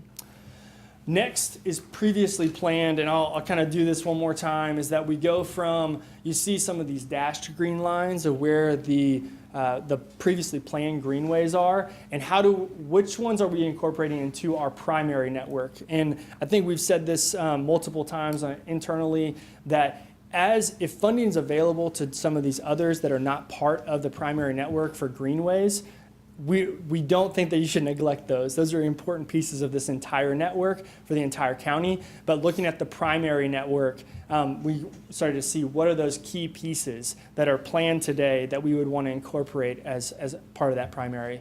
And then there's the new connections. And so when we started talking about how do we layer all of the things that we've discussed, the demand analysis, the level of comfort, safety, gaps, looking at schools, as well as the coverage, we started to develop all of the new connections, and then putting it all together just so that you can see that's kind of where our primary network is today, everything in that kind of maroon red color. And as I mentioned, this is a draft, it's a work in progress. There have already been, you can see some of the gaps that we've had, and based on comments and feedback from the CAC as well as internal review, we've already started to refine this more, and that's currently the phase that we're in for this project. Jared, are these purplish lines in here, those are connections y'all are recommending? That's right. Yeah. Absolutely. Yes, ma'am. So I realize the map's not that defined, perhaps, but it looks like to me that we're not following necessarily existing roadways. We're creating new? No, most of this is on existing roadway, Okay. except for the places that there's planned greenway. We're using those pieces that are planned that are not on roadway, or they're adjacent to roadway, not in like a right-of-way existing. Okay. Yes, ma'am. Is part of the plan to recommend a mechanism for future implementation? Like a standing committee, some policies? We're going to talk about some project prioritization now. I think that'll kind of be one of the closing slides that we finish up with. So I'll turn it back over to Ernie unless there's any other questions on the map right now, but we can have those at the end as well. So you end up with a network, and again, we're still refining it. We still need to get general public comment on that. There will be a public meeting to vet that network. So at the end of the day, though, even though you have a funding source, we will end up with many more projects than there's money for. Absolutely. And that happens in every community, whether you have a funding source or not. And so we do want to go through a project prioritization process with that. And what this will do is it will actually begin to say what should happen first, second, and third. What are the more important projects? What projects will get you the most connectivity? Which ones will be used the most? Which one will provide the most momentum for you? The other thing we will be doing is, because within the T-SPLOS there are certain, say, pots of money. So you have sidewalk money, and you have money that's dedicated to the West Broad area, and so we have these different various pots. We're going to be prioritizing against those as well. So we will be looking specifically, say, at the West Broad community and saying, how do we prioritize the improvements in that area to use that money most efficiently and make the most of those resources. So we do this, though, through some criteria that we develop. And we're in the process right now of working with our Citizens Advisory Committee to develop those criteria. But I did want to give you just an idea how that works. So we have what we call quantitative criteria, and then we also have qualitative criteria. And often communities say, well, we just want quantitative criteria because that takes bias out, that takes any politics out, that type of thing. But the struggle with having solely quantitative criteria with something that is so human scale as walking and biking is, if all we do is run pure numbers on them, we will end up building things where we shouldn't. Because we do need to consider qualitative things like, will people actually use this? And the numbers won't tell us that. That has to be something that we get from the public, from our CAC, from the staff, and folks that really know your community. So you can see up here on the screen different criteria that we have used in the past. We have a list of criteria as long as my arm, and we're going through those with the CAC to pare that down to things that make sense for your community. But certainly proximity to particular land uses, as Jared already said, we've been using certain land uses to dictate where we're building the network. But we also want to use those land uses to dictate which pieces of the network should rise to the top. Proximity to transit is certainly something that we generally look at. Level of effort to construct. I mean, obviously, if a project is going to require large amounts of retaining walls and infill, backfilling with dirt, building bridges, those kind of things, we want to take that into account. And then safety benefits, connectivity benefits, and then, like I say, too, probability of use is always a big piece of this. So we will have different pieces of we will have an implementation plan that shows the different pieces of this and breaks it out by category. The other part of that implementation plan will be policy directives. And those policy directives, we will look at a variety of things so that we can give you the tools you need moving forward. So that, let's say, a year, 2 years after the plan, someone has an idea, an epiphany that we didn't think of, that no one thought of on the CAC. We want to give you tools to be able to say, okay, now let's put that in here and let's score it. So at the end of the day, any of these scoring mechanisms that we put together, they'll be yours to own. Transportation and Public Works will have them. It will be very simple to add a new project into the system, score it out, and see where it falls in the process. We're also going to look at, we're looking at your current policies as far as the sidewalk gap program that you have. We're going to give you any recommendations on that. We're also, I'll just move into next steps here. So the prioritization, I mentioned that. We're also putting together an education, safety, and an encouragement plan, which will be a kind of a chapter in the document, but it will also be a standalone piece. And this will actually outline things that are much more policy driven, much more how do we encourage people to use these facilities? How do we educate people, whether that be bikers and walkers or whether that be drivers on what's going, how we should work with one another. How can we improve safety? How can we look at the crash data, figure out where the issues are, and how do we get that into a good place? So there will definitely be that policy element to it. And so we'll be putting together those documents, an implementation plan, and then a draft and final total plan. And we will be back to present those pieces to you as well. So that does bring us to the end of our presentation. We're happy to take questions on any portion of it. Yes, ma'am. Do you foresee there being a recommendation for a standing committee that can help with the application of these criteria and the analysis, especially of some of those qualitative measures in implementing these things? Sure. What I can tell you is in most of our plans, we do recommend that. And what I would also say to you is because you have such an engaged Citizens Advisory Committee right now, I think it would be unfortunate to lose that passion with that. Because really the way these projects get done are by having champions for them. It really truly is to some degree a squeaky wheel kind of thing. You need folks continuing to say this is important to us. So I would anticipate something along those lines, yes. I have another question. Do you also foresee this plan as having some kind of reflexive impact on the community where we start looking at the plan first before encouraging, say, public facility development and maybe even, as we take a new look at our zoning, and encouraging newer and denser housing in particular areas that are accessible to this network? Absolutely. In fact, a part of this that we did not share with you tonight because we're just in the process of developing it, and what you will see as we move into the draft plan is we also want these facilities to be contextually based. And what I mean by that is there's generally 5 kind of contexts. You can break them down into sub-contexts as well. But we look at things like the urban core, urban, suburban, rural, and rural town.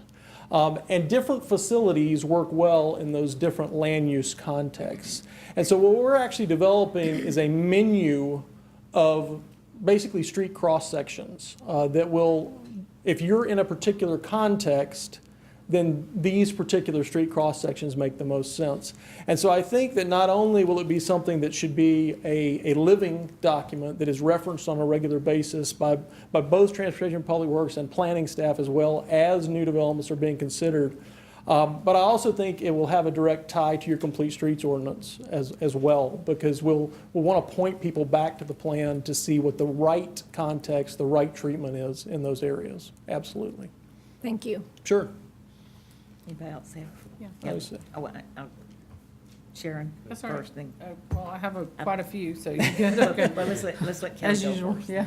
Go ahead, Kelly. Do you anticipate that kind of in your set of recommendations, you'll have some sort of balance of small scale and large scale projects? You know, one of the interesting things, as I'm sure your group has found, is that even within the urban core, there are these large stretches where you've got dense population, you know, yet we continue to have these gaps. There's a good example, a project that's coming into my district that bridges between Martin Luther King Drive and Ruth Street. It's going to be a multifamily project. There are certainly on those project frontage segments will be pedestrian facilities, but those pedestrian facilities won't be directly connected to other pedestrian facilities that'll lead you to downtown and the universities. Sure, sure. No, what we always try to do is we always try to have something, we like to call them early action projects. And the idea with this is they build momentum. And so they're lower hanging fruit, they're quicker hits. And it would be very easy to say, well, you have a funding source, so we don't need to do little small projects. But no, even with your funding source, it takes time to move those projects through development. And what you don't want to happen is to finish a plan like this and it be months before anyone sees anything occurring. You want to see action. You want to see things happening. So we always have some early action projects, and those can be things as simple as improving crosswalks, pedestrian signals, ADA ramps, filling in small sidewalk gaps, or they can be the kind of thing you're talking about. Let's make this connection from here's the neighborhood, here's the school. You know, we could very easily connect that. Here's the neighborhood, here's the grocery store, and we need a quarter mile of sidewalk, those types of things. So absolutely, we will have those, for sure. Sharon. So that's some of what I was going to ask. So we have I guess we call it a sidewalk gap program, and I guess I was asking the manager before the meeting whether that is defined as you have one piece of sidewalk here and here and you're connecting them, or if it just means that like a sidewalk has gotten to a certain point and that there's a gap between that and say a neighborhood. And I don't, are both of those good definitions that we would have on our list? That a sidewalk gap could potentially be one where there isn't another connecting sidewalk on, you know, where you're just sandwiched in between, or? So definitely the gaps between, you know, sidewalk comes to here, sidewalk comes to here, that gap, it's very clear. Some of the gaps that were evaluated and scored on the previous matrix were looking at, we have a sidewalk, Prince Avenue is one that I think is a good example that to get to Sunset and being able to get kind of to that area, but there's a gap that comes up and stops just shy of Social Security. So that's a gap between the end of a network, if you will, and more or less a destination to kind of a different area, or could be in some of the other ones to a neighborhood or something like that. So on the criteria, you're talking about potential criteria, connectivity benefit. I mean, so if you could add 150 feet and get a neighborhood, Exactly. that would be, That would rank, bounce it. somehow That would rank. give it, and usually those criteria are weighted. So, you know, like you're saying, if it's only 150 feet, it might get a higher score than something that's 300 feet, you know, for that criteria. And I would guess that cost benefit would be in there too, because the cost of Absolutely. obviously doing 150 versus a mile. Exactly. And figuring that you're adding 100 households versus maybe not adding that many or something, so. Right. And the way that works is the criteria kind of balance each other out. So if we have a criteria on the connectivity and we have a criteria on safety, and both of those rank really high, and then if we have a criteria on cost, then the cost will weigh against those. So if it's a very high cost, even if those are scored high, it may come down. But if it's a lower cost, they'll all jump up, you know. So one of the concerns I have my district, I have 4 of the 22 schools, public schools in my district, and none of them have, currently are connected. with buses, and only, and a few with sidewalks. I mean, but it's just a difficult thing. So one of the things I guess I want to make sure that this does, and I'm looking at it, you know, looking at your network, is that it's equitable, that, you know, we are, when we're making decisions, we're not making decisions that everything's in town or everything's inside the loop, that we're, you know, we're putting equally across. I'm sure Jerry has that concern. He's got a school out on Cleveland Road that doesn't have sidewalks too. So, so I hope that that's figured in somehow in your criteria overall when those projects are identified. And I guess the only other thing I had, we talked about T-Splosh, but don't we have safe routes to school? Isn't that a pot of money that is able to be used to? I assume that will be somehow, will that be figured, I mean, or is that a separate, how are we managing that? I mean, is this all T-Splosh and that's for something else, or? Well, I think we've exhausted the safe routes to schools with the current projects that are pending. Right, but I mean, is that money that we get every year, or is that just a one-time? That was SPOS money. Oh, that was SPOS money, oh, SPOS okay. 2011. Okay. There used to All be right. some state dollars attached to that don't exist Okay. any longer. Okay, all right. Mr. Neesmith? Yeah, Sharon's right. And I, you know, I know that your Citizens Advisory Committee, I think, is, and I'm not being critical of them, they're emotional and they're dedicated and they put up and don't shut up, and I admire all that. But the fact is, it's very skewed.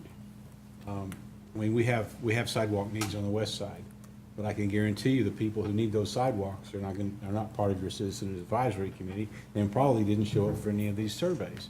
They're working folks. They're taking the bus every day. They're trying to cross the street, and they're trying to get from one place to another, and it's a cow path. And there's no plans for that to ever change. Part of it, the fact that it's on GDOT highway, just like Prince Avenue is, by the way. So it concerns me that the equity of this needs to be balanced very carefully, because these folks out here, they're paying sales tax too, and they're paying No doubt. property tax. And so we've got to balance it and not just focus on an in-town network. Agreed. And it might be sidewalks that don't go anywhere except from this point to this point, and they're not connected because they may not need to be connected.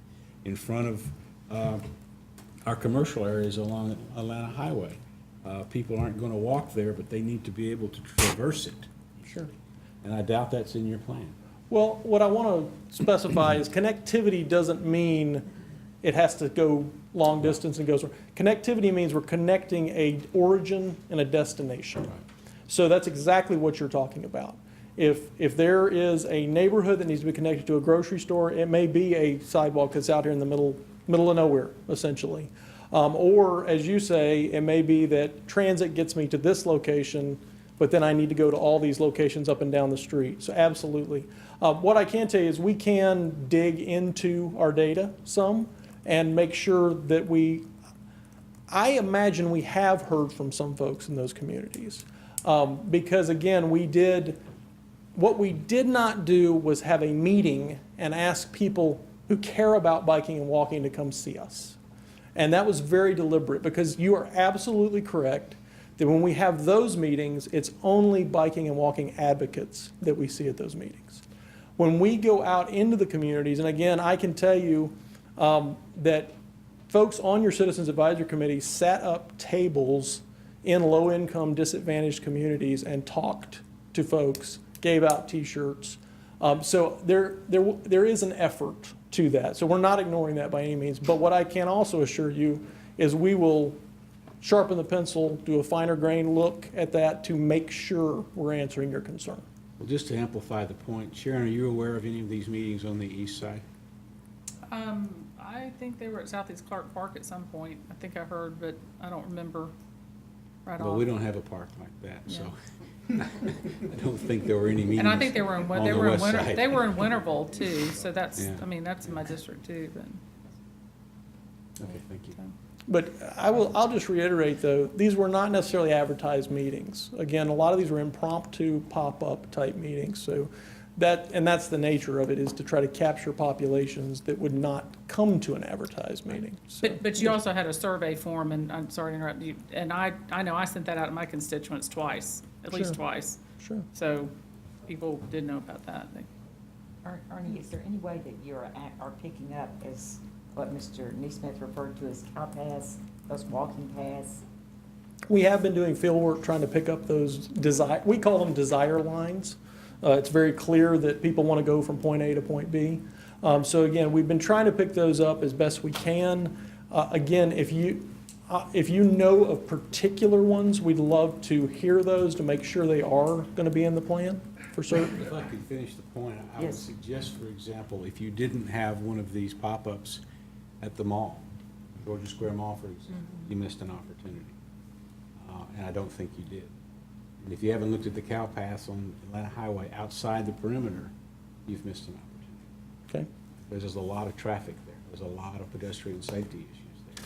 There's a lot of people who go to work there on transit, and then they want to go to the grocery store, they want to go here, they want to go there, and it's very, very difficult for them to do that. Well, we will absolutely relook at that and talk with Drew about that. Thank you. And one other thing, if I could, so again, to tag on to something Ernie said, right now it's just a draft plan, and the next stage is to take this, as the previous slide of his had, it's continuous public engagement. So the next step will be to take this, and it's a very high resolution PDF, push that out through our various outlets online. Certainly happy to share that link with y'all, to share with your constituents, to take comments. This is not the final network. This is really just the draft. So if there are any comments on the plan as it sits, we're happy to take those. Absolutely. And I would think those paths would be a very important part of this process. I'm always going back to the olden days because I've been around so long, but there was a time that the Kiwanis Club had a sidewalk recommendation committee. And of course, people in the Kiwanis lived all over the community. And basically, they were looking at where are these paths, and they would bring recommendations back to the city council at that time. That's actually how we developed the sidewalks. Sure. Was from those paths where they were actually using. I can't think of a better indicator. Absolutely. No, in fact, I've done, in a previous career, I did a lot of campus master planning, and many colleges and universities would not lay in sidewalks until they let the students walk the campus. And then they saw where they wanted to walk, and then they said, look, so it's absolutely very true. Let's go places, a lot of times you see paths in the grass where they're not taking Yeah. laid sidewalks. Any other, yes, Sharon? Just one more thing, I know Drew had showed, I was in another meeting with Drew a couple weeks ago, and we saw the GDOT plans for Lexington Road intersection there at the Ovation Theater and all that, Loop 10. And I think I recall there being a little bit of a concern that we've got a bike path coming off Barnett Shoals and how that's going to marry in. And I hope that y'all are I assume you're keeping that all together, because there will have to be some decision made about how we, connect up across that. And then I guess also you talked about contextual things, and I know, we have to have somewhere for semi trucks to go. And I have a lot of my constituents, are terrified when they see somebody, and I don't even know, those are some very serious bikers that ride up and down Lexington Highway with cars going a lot faster than they need to be going. And we've talked, I know, and I wish Andy was here, but we've talked about, as we develop Lexington corridor, that maybe there'd be a divided or some sort of a barrier. So I'm hopeful that you guys, obviously there's a lot of stuff going on. Just make sure we're all connecting and we're keeping track of, what facilities are best for certain areas, because we would not want an unprotected bike lane on Lexington Road. I think that would be Absolutely, and that terrible. gets back to our level of stress or level of comfort analysis. And what we've actually done, we did not share the exact map with you tonight, but we've actually mapped the streets and roads within Athens-Clarke County and given them a level of stress score, which it goes right to volumes, speed limit, number of travel lanes. And as stress goes up, we know a facility needs to move away from travel lanes. So again, that's what we're looking at is, if you've got something now that we would consider a level of stress 4, which is a high stress facility, and if we want to encourage biking and walking on it, some we may not want to, because just like you say, there are truck routes, and those may not be the best places to put bikes and pedestrians, but they may also be places that bikes and pedestrians need to get to. Because again, sometimes these corridors that carry trucks also are where the grocery store is and where the Walmart is and where the social services are. So if we're going to put them there, we want to begin to separate them, as you say, either horizontally or with some type of physical separation. And so we are taking that into account, absolutely. And Two other just real quick points. So the Lexington interchange is one that GDOT has reached out to us just recently, getting plans for the Greenway as well as the rails to trail. So since that one has life and we've got these guys under contract, we shared that drawing with them and we asked them for, hey, what do you think? Are there any recommendations that we can make to GDOT to incorporate this, that, or the other that would make that a safe transition? I tried to bike that actually on Saturday. It's tough to get from Barnett Shoals to the fire pond. So that's an important point. The other is our paving program, and I know that's going through the cycle right now. We intentionally try to pick roads that were not going to preempt any recommendations that came out of this plan. We tried to focus more on neighborhoods, on roads that there was not a whole lot of opportunity within the confines of the existing pavement to make a whole lot of changes. That's why you'll notice there's not that many recommendations in there. Is we really tried to make sure that we wouldn't be resurfacing something that we would have had a missed opportunity there. So that's some of the background. I have some concerns also about some of the suburban neighborhoods. And, we have these corridors, these more, public, heavily traveled corridors that are on the network that have destinations on them. But if people can't feel like they're safely able to get out of their neighborhood on foot or bike, they're not going to use those facilities.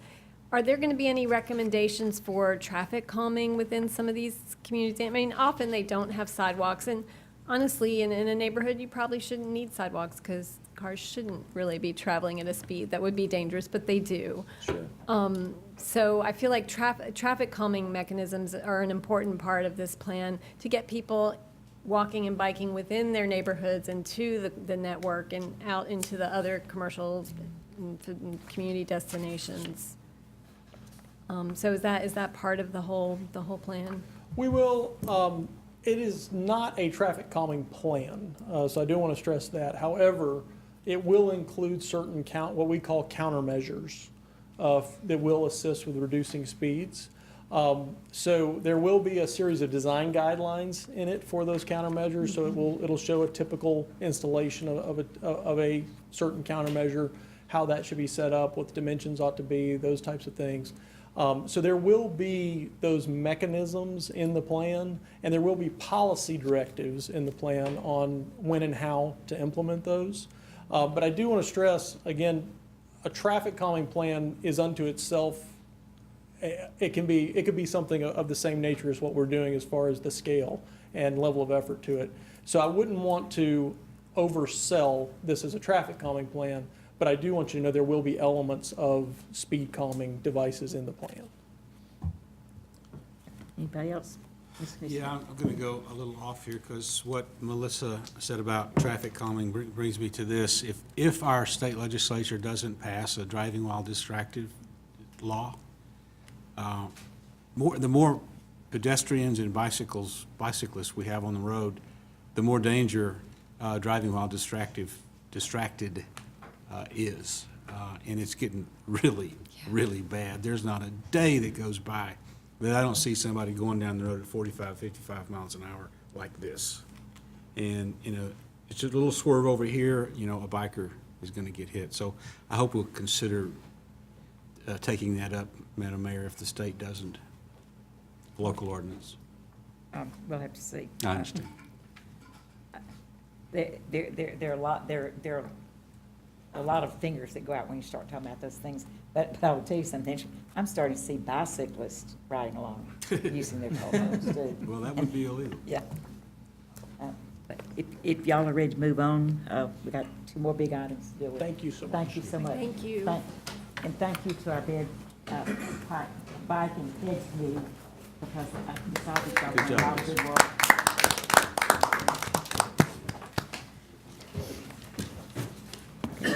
Move on to our we've got leisure search, solid waste. Madam Mayor, do you Yes, mind if sir. I just say something while Suki's getting set up? These are all really important subjects. Oh, absolutely. And these are great presentations. But when we have these meetings that are this long and we come straight from work, don't get a chance to eat, we need to start making some sort of plans, because this meeting's gonna go on a couple more hours. We have a meeting after this meeting. Just wanna mention that we need to either start a little later, or engineer some sort of break, whatever. It's not, Thank you. I think it's a good suggestion. You know, we've done this somewhat a few times when we were over planning. This environment here doesn't lend itself as much to Right. that. But again, it's a very good point. We do need to do and that. this is important stuff. It's Yeah. just, Oh, it's- you- and actually, I your body looked at has this. to have some sort of break after a while, or you start to Well, Ms. zone Brattle and I were out. talking about the length of this meeting tonight, and she tells me that our next one's gonna be worse. So let's make it a point to have some food for the commission, because it is going straight from work and straight through to 3 or 4 hours sometimes is, We'll and- probably be here 4 or 5 tonight. yeah. And I don't know any way for us to shorten these, because we've got too many things going on that we've got to deal with. Yes, ma'am. Ms. Suki, we'll quit talking so you can. It's all right. I'm hungry with you guys Yeah. tonight. But you have me tonight, so we're going to talk about an alternative recycling and education funding option for solid waste. Just some presentation highlights. We're going to go over the purpose, a little bit of the history that some of you were actively engaged in, some of our current goals, and some of the goals that we'll be rolling out once the sustainability plan has finalized. We'll talk about how we currently fund our waste reduction programs and this suggested alternative funding option. This suggestion came out of the rate study, and then the next steps based on conversations that I have with you guys tonight. The purpose is to present you guys a new funding option for the solid waste department recycling and waste reduction programs as suggested in the solid waste rate study.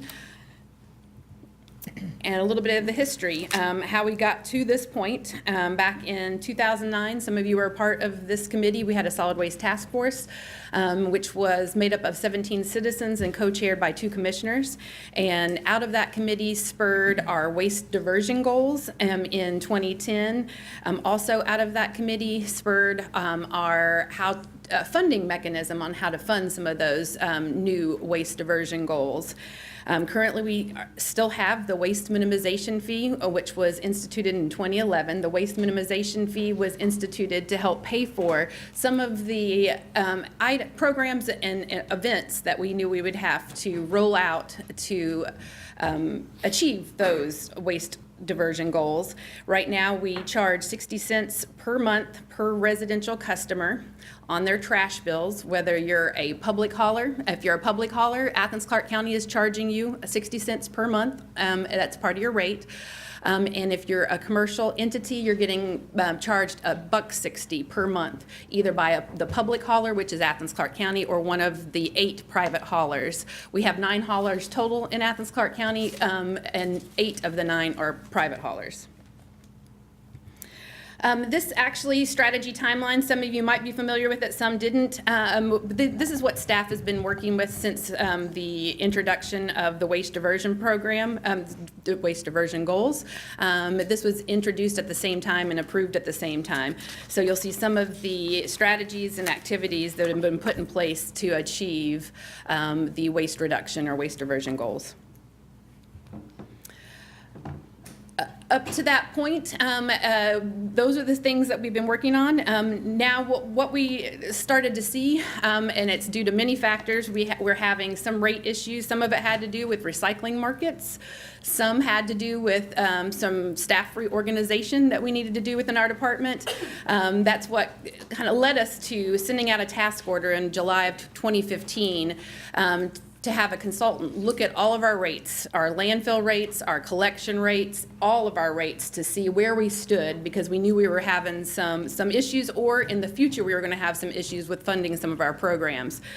Before we got into the rate study in 2015, but it started to magnify some things that we needed to fix. And so right kind of in the middle of doing the rate study, we ended up having to reorganize some staff that were in cost centers that they shouldn't have been in.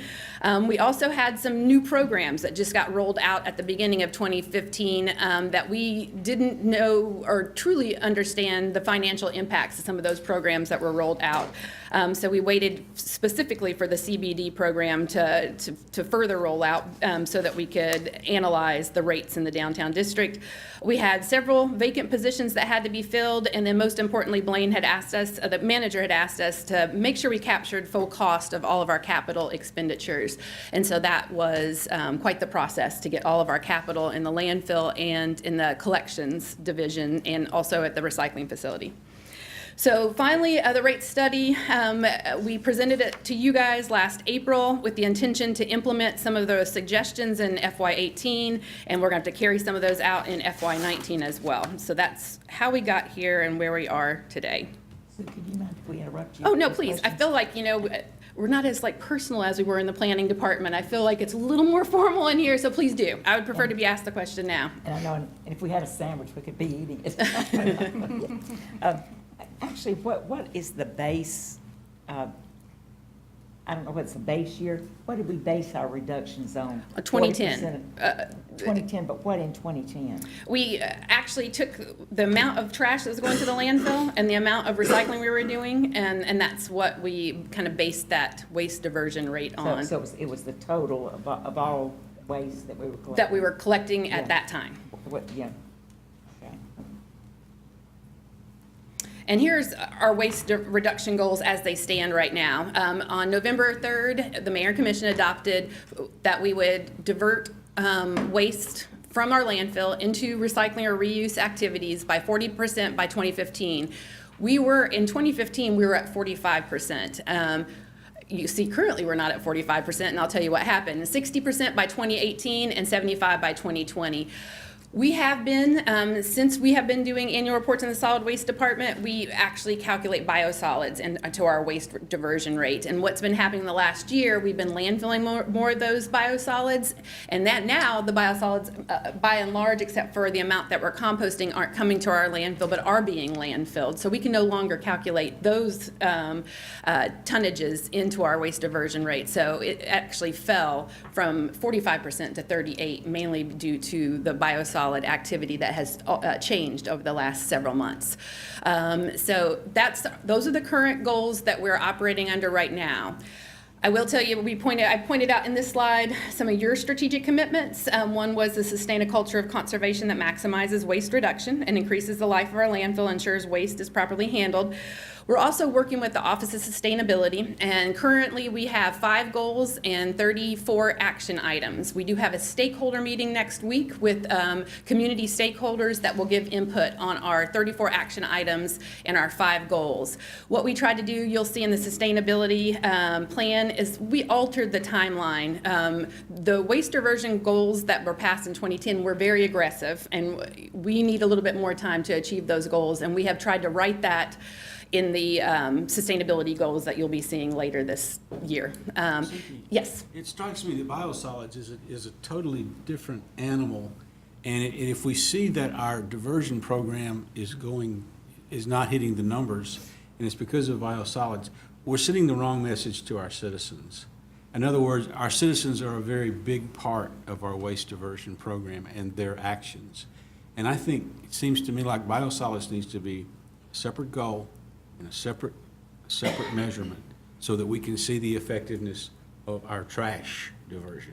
For sure, and you're going to see that we try to write that and adjust that in the sustainability goals. We felt like that was a good place to start looking at, and biosolids will be handled differently. Public Utilities is tackling that separately, Right. Commissioner Neesmith. And so we need to be able to see the effect of their efforts as well on the biosolids. No, what we still would probably continue to put into the waste diversion goal, though, would be the amount of biosolids, since they do contribute to it, that are composted at the landfill. But I think it needs to be a separate measure. Suki, if we had not added the biosolids into the data, I know you probably don't have the percentages, but do you have a guess of where we would be a good? I don't, but I could look at, we have all the past data, and I could actually send you an email after the fact. I think that would be a useful. So I could do that. Yeah, because then we're comparing apples and apples, not apples and oranges, when we're looking at what progress is. Suki, are you going to address the China issue here? I will mention it, but I'm not going to focus on the national sword and the issues that China, because it's the 3rd time in the last 8 years that China has impacted our export of recyclables. So, but I wasn't going to focus on it, but certainly I was going to mention it, yes. Yeah. So I understand that because the Chinese have changed their standards for accepting our recyclables, we may have a choice between not taking recyclables or not collecting them, but put them in the dump instead because it might be cheaper.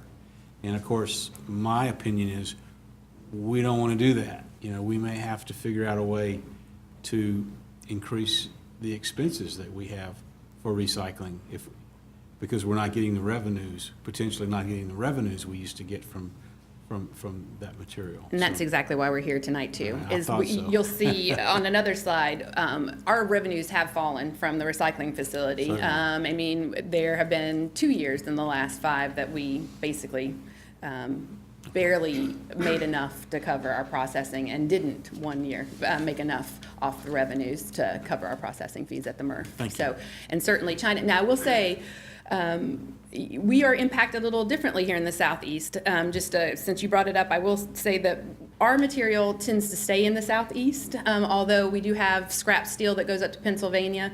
But even our 3 through 7 plastics stay in the United States. Right now, we're shipping it to New Jersey. So all of our material, although impacted by the national sword that China dropped, it's impacted because of other states. They're flooding the domestic markets with material, not impacted because we're shipping overseas currently or have been in the last few years. It's because they're shipping less overseas. They are shipping less overseas, and they're shipping now to domestic markets in competition with us. So we have more supply and less demand for it, which drops all of our revenues that we make off the recyclables. Thank you. Suki, while we're on the biosolids page, when most municipalities that have both a waste treatment facility like Public Utilities does and have a landfill, do they numerically commingle all that into municipal solid waste, or? In some states, no, they will not allow you to put biosolids into your waste diversion rates. Our state doesn't have a waste reduction. We don't have a goal anymore. We don't have a department within the state to guide us at all with waste reduction issues. At one point, we did have a state goal, and we did have a whole department, Office of Environmental Management, within the Department of Community Affairs. Over the last probably 7 years, it's been completely cut. We got one person that focuses a little bit on water, and that's about it. So EPD is trying to beef up some recycling, but they don't give us any guidance on how we can calculate those tonnages. Some states are very specific that you couldn't. In Athens, we have been calculating since prior to my time. We have been putting in biosolids, especially if you're mixing them with a little bit of dirt, because we're a dirt poor facility. You could mix them in and count that towards our diversion or our recycling rate, if you want to call it that. It's not really a recycling rate, but it's reusing that material and not just landfilling it. So we have been calculating it here in Athens, but there's nothing to dictate in our state that we can or can't use that, and historically in our department we have used it. So, but I can disaggregate it because we have all the data, so we can disaggregate that so we understand fully where we're And I'd at. be interested in seeing kind of that continuum, say, since 2010 as well, you know, if we're just talking about traditional MSW. Yeah. I don't know if, Commissioner Link, did you have a question? or- I'll wait till you're done. I've got a handful of things. Okay. And then Envision Athens also, I just pulled out E5. They had an environmental goal with actions that also revolved around our solid waste program. So I wanted to make sure you knew that we have a lot of goals that haven't even been instituted yet. And that's one reason I'm here tonight too, is to try to figure out how we're going to pay for these and not burden the landfill further. Our current waste reduction programs, there are way too many to list on this slide. Staff had fun listing all of them in 2 handouts that they sent to you separately. I'm not going to go over them, just pulled out a few. And these aren't even the largest ones by any means. We just pulled out a few. We have recycling drop-off sites in the community that provide about anywhere between 15 to 2,000 tons a year of recyclables to our facility. Those recycling drop-off sites service folks in multifamily dwellings, but more importantly, what we're seeing them service now are small businesses that are required to recycle that can't afford recycling bins at their facility. We do allow them to use our drop-off sites. So we see a lot more small businesses businesses using those drop-off sites, and still residents enjoy their using them as well. We have our recovered material processing facility that we have to maintain. That's out of our current budget. We have the Center for Hard to Recycle Materials, the CHARM. We have waste reduction educators, both in the recycling division and Keep Athens-Clarke County Beautiful. We have the commercial recycling ordinance and technical assistance we provide to businesses and industry. And then the entire Keep Athens-Clarke County Beautiful program is encompassed in the solid waste department waste reduction programs. But you should have 2 complete lists of every program that they do in the recycling division and Keep Athens-Clarke County Beautiful. The current funding for all those programs come from the Landfill Enterprise Fund. We charge $42 a ton at the landfill. A little bit less than half of that tip fee of the $42 goes to fund all those waste reduction and recycling programs. So the Landfill Enterprise Fund currently contributes about $735,000 from tipping fees, from CHARM fees and material revenues, and from MRF material revenue to the recycling division. And then also the waste minimization fee that's paid by Athens-Clarke County Collections Division and our private haulers contributes about $208,000 for a total of $943 roughly $1,000 that is needed for all the programs that are currently funded by the Recycling Division and Keep Athens-Clarke County Beautiful. And you can see why I'm here tonight is if you follow this out to FY21, you can see that in FY20 and FY21, you'll start seeing parentheses more, which means we're going to be losing money in the landfill account if we continue to fund some of these recycling programs and waste reduction programs out of the landfill budget. So that's why the rate study tried to magnify and or suggest other ways that other communities, they looked at other communities to see how these communities funded waste reduction or recycling programs if it couldn't be completely funded by a landfill tip fee. Suki, why does it jump in FY18 to 19 on recycling operations? It almost doubles. In FY18, between 18 and 19, you go from on recycling operations on expenses 469 to 1.05 million. Recycling operations. Is it year? Oh, it's year to date. It's Never year to mind. date, Sharon. I just realized this is what happens when you don't have food, people. You know what? Next time I'll bring some snacks from the landfill. I got it. Sorry. Yeah, we'll pass on. Sorry. Yeah, it's year to date. At the time I pulled this, that's how much was spent so far. Sorry, I was reading across. I couldn't understand why it doubled. All right.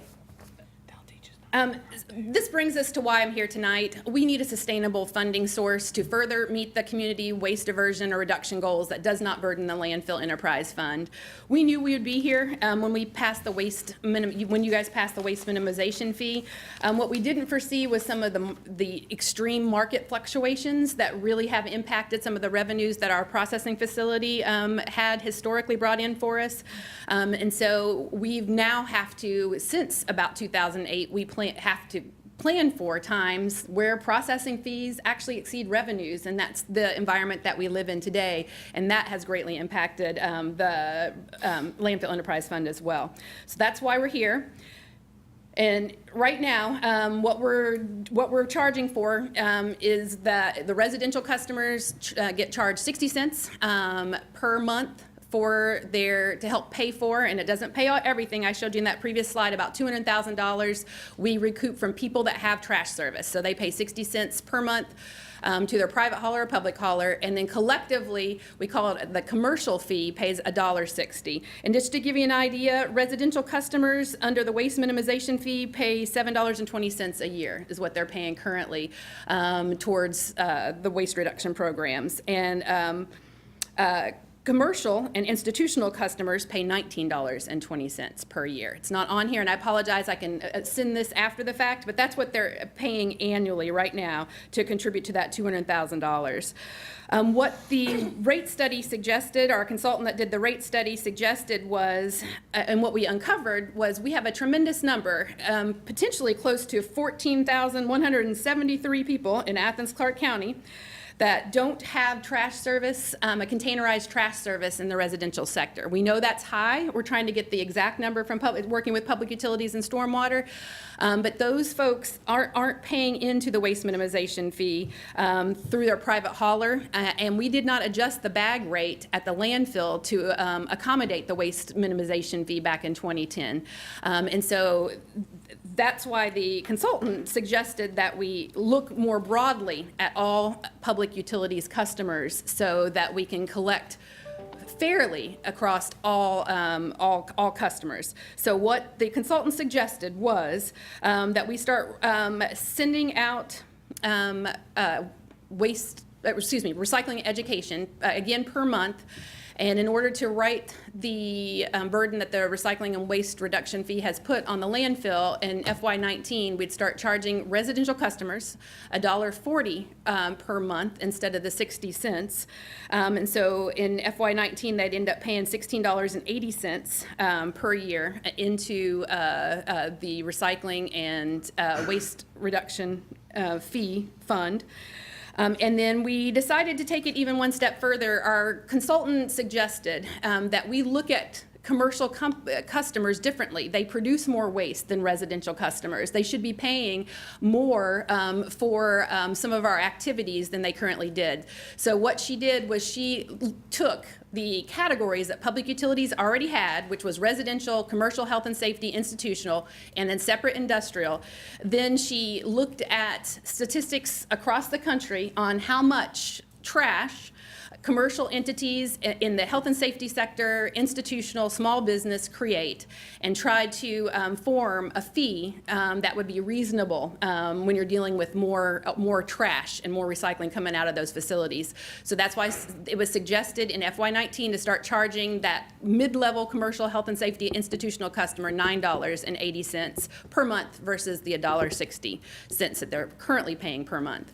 And again, she did the same thing for industrial customers that generate a tremendous amount of recycling and waste, and that fee would have been $22.40 per month. Suki, Yes. you just answered a question I had, because I had a question mark about those two categories. But why don't we do it on volume rather than just a flat fee for different categories? Well, currently there's got to be huge differences in those we would have, it would have to be an estimation. You know, we don't know, unless you have scales on your truck or some way to actually calculate with some certainty how much every business or entity is generating. We could do some estimates. It would still have to be based on estimates, Mayor Denson. We don't know how much some of these facilities are producing, especially facilities that use dumpsters. It's going in aggregate with other companies that collect trash, and the same in the recycling trucks. Some industries, we would be able to work with them, and we could do it more on volume, but some that use a collection of dumpsters would be a little bit harder. It still have to be based on, not to say it couldn't be done, because there are some examples across the United States. We chose this as a way, the consultant chose this, and she took kind of the average waste that an industrial customer would produce, or waste being recycling and trash, and tried to come up with a dollar figure on what that would look like and what their share should be when you're talking about programs that we're helping this to reduce the amount of waste that they're putting into our landfill. But certainly we could look at that, Mayor Denson. It would just be a little bit harder to come up with volumes for some of our customers that use dumpsters. I was just thinking, too, that it would have a secondary effect of, if you were paying based on volume, you would have the incentive to try to reduce your volume of waste you're creating. For sure. Now, if we had all private haulers with scales on their trucks and inputting that data in, then of course we could do more of that. And they also would see immediately the effects of their waste reduction programs on their bottom line potentially, or how they're contributing to our overall community waste diversion or waste reduction goals. So, Suki, Yes. so let me get this straight. So we're saying that the commercial health and safety and institutional customers would pay $9.80 a month for this. Correct.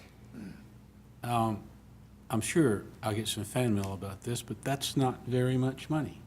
That's And in order to do the mayor's suggestion, we would probably spend that much or more to try to measure. So I think this looks like, a fair approach. And per year, just to let you know, that's $117.60 for the mid-level customer, if you want to call them that, the commercial, health, safety, and institutional. And industrial, just to give you an example, was $268.80. Right, and that's money that we would use then to finance our waste reduction programs. Correct. Right? Correct. Kelly, you had. Including the recycling facility, the MRF. Correct. And just to be specific, I know we listed the programs on about 4 pages, but specifically, right now, the solid waste recycling program covers our drop-off sites. That's one big cost center for us, are the drop-off sites and staff members in the recycling division, the recovered material processing facility, the Center for Hard to Recycle Materials, Keep Athens-Clarke County Beautiful. Those big programs is what we're asking to cover with the institution of this recycling and education fee. Excuse me, Kelly, then Jared, then Melissa. I agree that, that this is worthy work, and I don't think the fee is much, but I would be interested in seeing what sort of tiered approach we might be able to take, particularly when I think about this category, potentially including, somebody who's a web designer and has a small office with 1 or 2 employees and doesn't produce very much, and maybe having somebody who's also in the commercial health, safety, and institutional category that may be a large veterinary clinic that has, a much greater volume of material. I know through our finance department, we have those fees based on number of employees. I don't know if that's a reasonable approach to this, but I know if I was that web designer and I'm looking at the vet across the street with 20 times the square footage and number of employees, I would wonder about the equity. Good Yeah. point. Thank you, Madam Mayor. I'm going to state the obvious. First of all, I understand the need for us to potentially raise our fees on these, but we got a lot of pushback when we did the 60 cents waste minimization fee. I'm very supportive of our efforts, but I just want to air that I got calls from people you would have thought I shot their cat, It's not always the volume of the dollars, it's the principle. Mm-hmm. Yeah. So, I just wanted to state that there will be some pushback. Melissa? I want to kind of state the obvious too. Why are we not talking about a bag or a styrofoam fee as a potential revenue source? That's becoming kind of standard practice across the country, and there's whole nations in Europe and Asia that are going that way. South Africa. Well, I will say in our sustainability goals, we do address those, but it's not instituted at this moment to be able to recoup that, but we did address that in those sustainability goals. What could we do to kind of get that ball rolling? I feel like there's quite a few of us behind the rail who brought this up before. I know Allison's not here, but I know she's a big champion of it as well. What can we do to get that rolling? Have to have a different mayor. Well, that's going to happen. It's gonna happen, yeah. It was pretty plainly stated there. I don't know how much plainer I could make it, yeah. So, And just some of the opportunities and challenges with this fee, nothing goes without consequences. So we know that the billing system, we use the public utilities billing system already, and so we understand it, we know it, we work well with the Water Business Office to collect our current solid waste collection fees. So we'd be using the same mechanism, so we're not creating anything new. And we were trying to tap into some way their tiered structure in ways, but to figure out how we can collect money that is more volume-based or weight-based, like I hear you guys say. I also understand, though, too, what Commissioner Gertz said, is there are some cities that do it by number of employees, and we could look at small businesses and even compare them more to a residential instead of a mid-level commercial entity. Go ahead. Before we get much further, I didn't see Sharon trying to ask a question. I'm going to make Blaine move next time. Yeah. It's in the way. Can't see through him too well, yeah. Or move you up there. Scoot into Harry's. So, Yeah. yeah. So I have a couple of concerns, and I guess I'd give a little bit of history for those that don't know. Because I was here when we created the waste reduction program, the recycling effort, and the reason that and I guess a little information about why we use the landfill. So the landfill, by funding the recycling program through the landfill, it's considered an opportunity cost. That's what the mayor and commission originally said. It's an opportunity cost. If we don't pay for it over here, we don't encourage people not to send trash, we're gonna be paying for it in a future landfill, okay? So that's the concept behind why we've always funded it that way. One of the things that I thought we were gonna see that we haven't seen is a 10-year landfill rate analysis to see what it looks like. And I'm just running a few numbers, and granted, I haven't had anything to eat since like 1 o'clock today. But if, just to make up the 212,000 that's projected to be lost in FY '20, we would only have to increase the tip fee $1.96 a ton. For the FY '21, the tip fee would go up 2.87, and that's just to cover the cost. Now, keep in mind that if I'm looking at this right, FY '19, the landfill operations go from 1.4 to in FY '20 to 1.6. That's 200,000. So, I mean, and so do I don't know what other general administration is necessarily, but so there are other increases. I guess my thought is, before we go deciding that we need to somehow, change the waste, maybe we need to discuss what is our philosophy about this. Do we still see it as the landfill should bear that cost because it is an opportunity cost? We're not sending it to landfill, we're not burying it. It's not going to cost us, that much more. We're going to delay the inevitable, by putting it there. So I think there's some benefit to have a discussion about that. I think, as I said, I asked when I came in 3 years ago for a 10-year rate analysis for landfill to see, because we haven't increased the rates.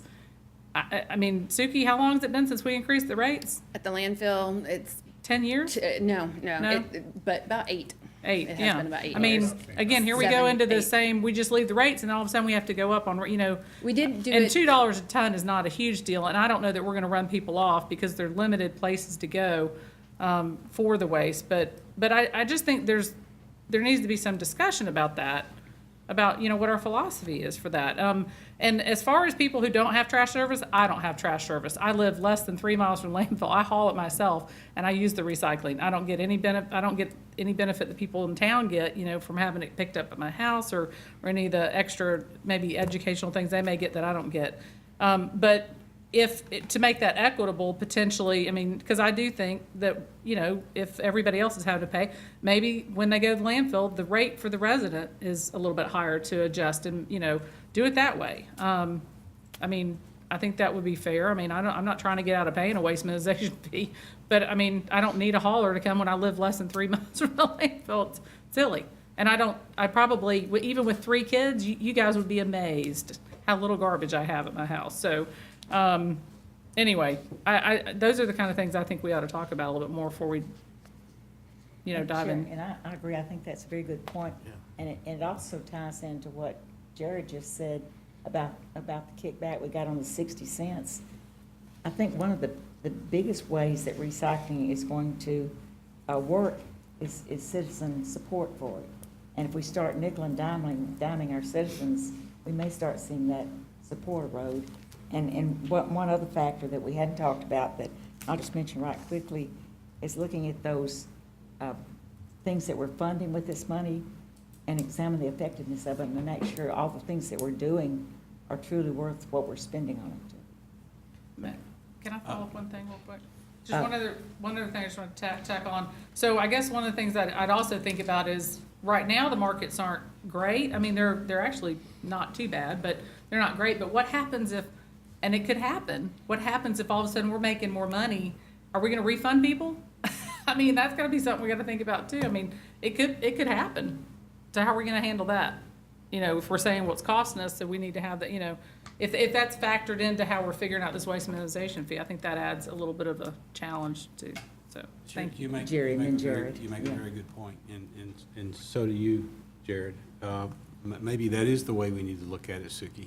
That, to me, that is equitable, it's measurable, it has a direct cause and effect relationship between how much trash is being hauled to the landfill and how much money the landfill collects. So yeah, I take back my remark and say maybe that's the way we should look at it. I was just going respond to Sharon's question about what are we going to do if we start making more money off recycling, which I would like, and what are we going to do? Are we going to refund people money? I would think that these fees, in any given year, we can adjust fees up or down. And we should. And we should. So that's, there's not a need necessarily to refund people, but if we decide that we're making a better percentage of money off of recycling, then we can lower the fees. It's just as simple as that, in my mind. Sorry to keep interrupting you, but I think this is a great conversation. we're It's a having. good conversation. I will say, you know, we do have we do have the 2 landfills nearby, and that would need to be contained. You know, we have one less than 30 miles away and one in 45, and they are chomping at the bit to get. So just, and when you have private haulers that operate as ours do, they can take their trash anywhere they want at any time. Meaning daily, if they find that the transportation costs outweigh the tipping fee, because they'll broker deals to get a better gate rate at the Oak Grove landfill in Barrow or the R&B. So, but all factors play into trash travels. But it could be that we look at that as well, like how our haulers are operating. That could help some things also when it comes to some of the anxiety or not knowing if they'll take the trash to other landfills. Yeah. Oh, Well, so when you model the tip fee, when you model that over 10 years, you're gonna model it as is. We know what it costs. We know what our minimum tonnage at landfill has to be in order for us to make make things work.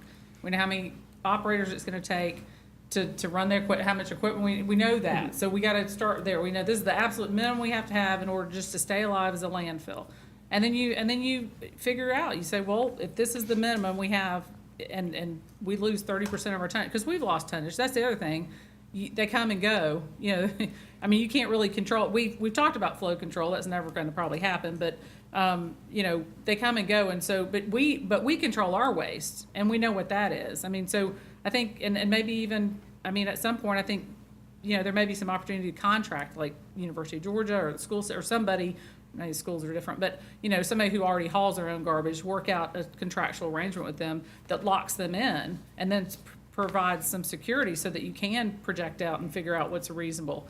I mean, I don't know that we have any, as far as I know, we don't have any contracts with the private haulers to our landfill, but we do for the recycling. So why don't we have private contracts with the landfill? I mean, we could do that. As a customer of a private hauler, I want them to take my garbage to the landfill and pay the tipping fee. And if I knew they weren't, I might find a different hauler. Is that the flow control concept you mentioned? No, the flow control will be where basically we said, if you're hauling in our county, you have to use our landfill. Right, That's I mean, but if Which you're is hauling allowable this. under state law, is that right? There's all sorts of, what we agreed to here in Clarke County is they're non-exclusive franchises is what they are. Basically, you can haul in our county if you do this, this, this, and this. And as long as, you know, they check it, once a year, check to make sure they're doing what they're supposed to, carrying the backup alarms, insurance, whatever. But you have to meet that, and if you can't, then you can't haul in our county. So it's a non, you know, and it doesn't you know, it's not exclusive, like everybody on the east side has to use this hauler, everybody on the west side use that one, north, whatever. The only thing that's exclusive is the urban service district, the former city limits of Athens, and that's specifically because of the health and safety of those in densely populated areas. That by state law, you know, that's what we operate under, and that's why. And I wish Allison was here. I'm sure she's heard it, but that's why, you know, we don't require people outside that area to use the county. Of course, we went through that whole process back when unification happened to see whether or not we should expand, you know, the county services out. You know, it didn't make sense, and, you know, we even talked about getting out of the business at one point completely. That didn't make sense. I mean, there are people who can provide those services that were providing services. There were a lot less than there are now, because there were, because there were like 12 haulers, and now there's what, 4 or 5? We have 8, if you count commercial and residential, but right. in the residential sector, there's only 4. Yeah, so there's only, you know, so it's streamlined itself. The market works itself. They bought out each other, you know, and it's all, you know, I have 2 trucks that run through my neighborhood. That's it. I don't have 4. So. Sharon, I missed something in that conversation. Are we prohibited in any way from saying, if you pick up garbage here, you're gonna have to take it to our landfill? Is there a law that prohibits us from doing that? Well, it's hearing no. concern about, well, it's a concern about legal challenges, that that's what, it's a threat of lawsuits. So it's, But I mean, the basis of the lawsuit, I mean, what are we talking? That's what I'm that lost. your garbage the garbage belongs to the citizen has a contract with that hauler, the hauler takes it where he or she wants to take it. You can't dictate just like we can't dictate that employees live in Clarke County. Yeah, we can't, and we don't dictate in our current, we can't dictate where they take their garbage. They could take your garbage to Oak Grove right now, or R&B, and some of them do. Well, but to say we can't dictate it, is there a law that says we can't dictate it? I mean, what is controlling that?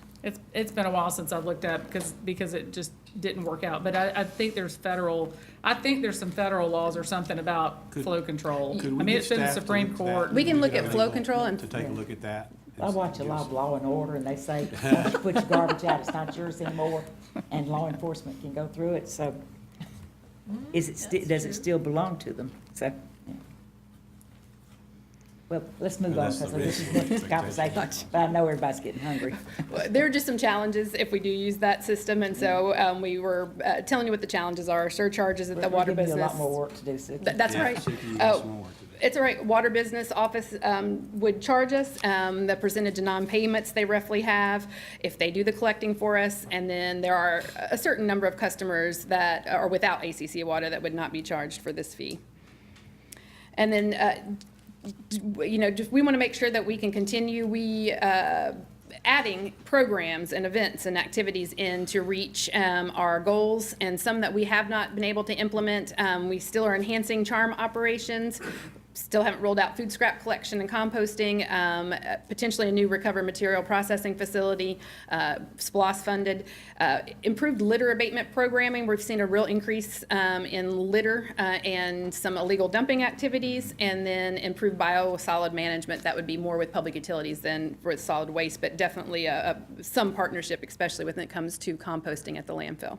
I know we're trying to move on, but these bullet points have brought up several things. A number of times, our commissioners have asked the question of why we don't have signs for litter in the community. I don't know where that policy came from or why. But if we're not reminding people that they can be fined, I think it might be a deterrent for people littering. But then one of the things I wanted us to know, before we get into food scraps or any new program, is it going to be cost effective? Is it going to cost us more to do it than it's worth? Gotcha. All these programs, yes, there's all a cost figure attached to them. I've been using charm a lot lately because I bought a house that needs a lot of work, just basically emptying it. And I got to say, that staff is so courteous and so smart, and it's a great service that we're providing to our citizens, the charm. People need to educate themselves about what they can take there. It's just. Thank you. We're on television, I'll so tell I'm them. saying that so people hear it, It's a Well, we're great taking facility. things out of the waste stream is great, but at what cost is it, some of the costs may not be worth it at this point in time, too, so. Mayor, I think you have a couple. Ms. Link. Yeah, I'm pretty intrigued by this idea of a new facility. I know that it's extremely, it's costly to haul something like glass, and we also see a danger factor to it. We talked a little bit about the challenges of glass downtown, especially. And we do have room at our charm facility. There's some land there that could be developed. I'd really be interested in looking into a facility that could actually process some of these recyclable materials into the kind of raw materials that do have a higher value. A public-private partnership or something, and jobs, it would certainly create jobs. Kelly? A couple questions. Have we done, I know that these national studies exist about analyses of material that can be recovered from landfill, yet it's ending up there. Do we have any local analysis lately to say, what kind of bulky items are we seeing go into the landfill? We don't have an official waste characterization study is what you're talking about. The last time the state did one, it's been over 10 years ago now that they've done one. I will say EPD is looking at doing another waste characterization study, and we have offered up our landfill as part of that study, so we're hoping that they do get some funding for it. But one thing we have anecdotally noticed out there is, and one thing that's causing us a lot of issues are mattresses. And so we have staff really, mattresses wreak havoc on the bottom of our dozers at the landfill and the compactor equipment. So we've had staff doing some research to see if there's any viable or economical options. And some of the ones that we have found show promise, but again, we're going to have to see what the cost benefits would be. One in particular actually meets what Commissioner Link just said, is a program that City of Phoenix has where they take mattresses, deconstruct them with Goodwill employees, and market the actual metal, if there's metal inside them, and the foam, and then some of the wood products too out of those. So those are the sort of things, but we are looking at, but we haven't had a formal waste characterization study, no, at the landfill. But we're hoping that the state is getting ready to do another one for the entire state, and Athens landfill will be chosen as one. And then this new MRF facility, it wouldn't be a replacement for our existing facility. It's still relatively young, is that right? Or The MRF is it'll be 25 years old in like 2 years. It's actually an old facility. We still have some of the bottle and can line is the original bottle and can line to the facility. Yes, we have upgraded or tweaked our eddy current and our magnet, but there are components of our current recovered material processing facility that are nearly 25 years old now. Some of our processing equipment in there was set up for large loads of newspaper, because many facilities were at that time. We're not getting large loads of newspaper anymore. We're getting large loads of cardboard. We're getting more cardboard than we've ever dreamt of because all the online shopping. So we've had to make some adjustments to accept all the cardboard, because it's a very different commodity than newspaper coming into the facility. And then also the way we handle glass. We really need to take a hard look at glass at our facility. So what we are recommending is most MRFs, or recovered material processing facilities, have been updating themselves for the current waste stream or the recycling stream, because the ton has evolved and we need to make sure we have equipment that is sorting properly. So They also have a storage issue out there. Oh, yeah. For one example, all their cardboard, they're baling it up, and they don't want it to get wet, but they don't have enough room to store all of it. So there's probably a need down the road for a larger facility or more storage at the existing facility. yeah, processing, but like pre-processing space is a huge pinch point for us. Covered storage for unprocessed material. is there a real general scale for that cost? 5, 10 About million? the most recent MRF in Georgia that was built by a municipality was a partnership with Columbus and Pratt Industries, and it was about $9 million. So for that new recycling facility. You mentioned mattresses, the challenges of mattresses, and I presume other bulky furniture items, which, Yes. because we're a college town, we get a lot of that every August, or I guess July or whatever. We get, I mean, I've been dumpster diving during move-out time, and I helped my cousin furnish her whole house with some of that stuff, and it's obscene, the amount of perfectly usable furniture and clothing and canned goods and kitchenware and appliances that all end up in our landfill every year over and over again, just because folks are too lazy to haul them to Habitat or, make sure they find a new home, and we have new products coming in every year. So is there any way we can tackle that problem? Bulky waste? Bulky waste and better education, and encouraging people to reuse stuff or donate it for reuse. For sure. And we had the first bulky waste program that we've ever had last year. We tried to partner with one of the off-campus apartment complexes, and then they're scheduled to do another one this year as well, but at the Charm, having people bring it there. And then on campus, they do a great job because they have control over the dorms and exact move-out time. But it's certainly something we'd look at, yes, bulky waste collection and or reuse. Yep. I think we're, you know what, and I'm hearing that we want to, what I've heard are some different things that you need brought in. The 10-year rate analysis, I think we had 6 years in that report that we brought out, so we'll do another 4. That report that we did when we were expanding the landfill back in September, we can take that and run that 4 more years, is what I'm hearing, along with a plethora of other ideas to explore. So, Sorry, Suki. nope, that's all right. So I think you probably had all the questions and comments you've had, it's safe to say. Thank you, guys, and we'll bring some more information forward. Thanks, Ms. Suki. Good job, particularly with all the interruptions. That's all right. Okay, we will now move on to our last item. Does anybody have to have a bathroom break? I'll tell you, if y'all do, just get up and leave and come back, because otherwise we're never gonna get out of here. Okay. You know, a couple people are taking a little break. I just want to say, when I mentioned before about the food thing, we don't have to have food prepared for us or left. We could just have like a 30 or 45-minute break scheduled in Break one of these down. long meetings, and we go around the corner and get something real quick to eat. That's Well- just an idea. Well, actually, when we keep people here 3 or 4 hours, I don't think it's unreasonable to bring sandwiches in. I mean, we don't have the state vendors. Right. I just want Yeah, I to bring the understand. idea up. Yeah. Sorry, Kent. Nancy? Oh, you're fine. Yes, ma'am. We- No problem. Kelly and I were just talking, I mean, we could move our work sessions to 6.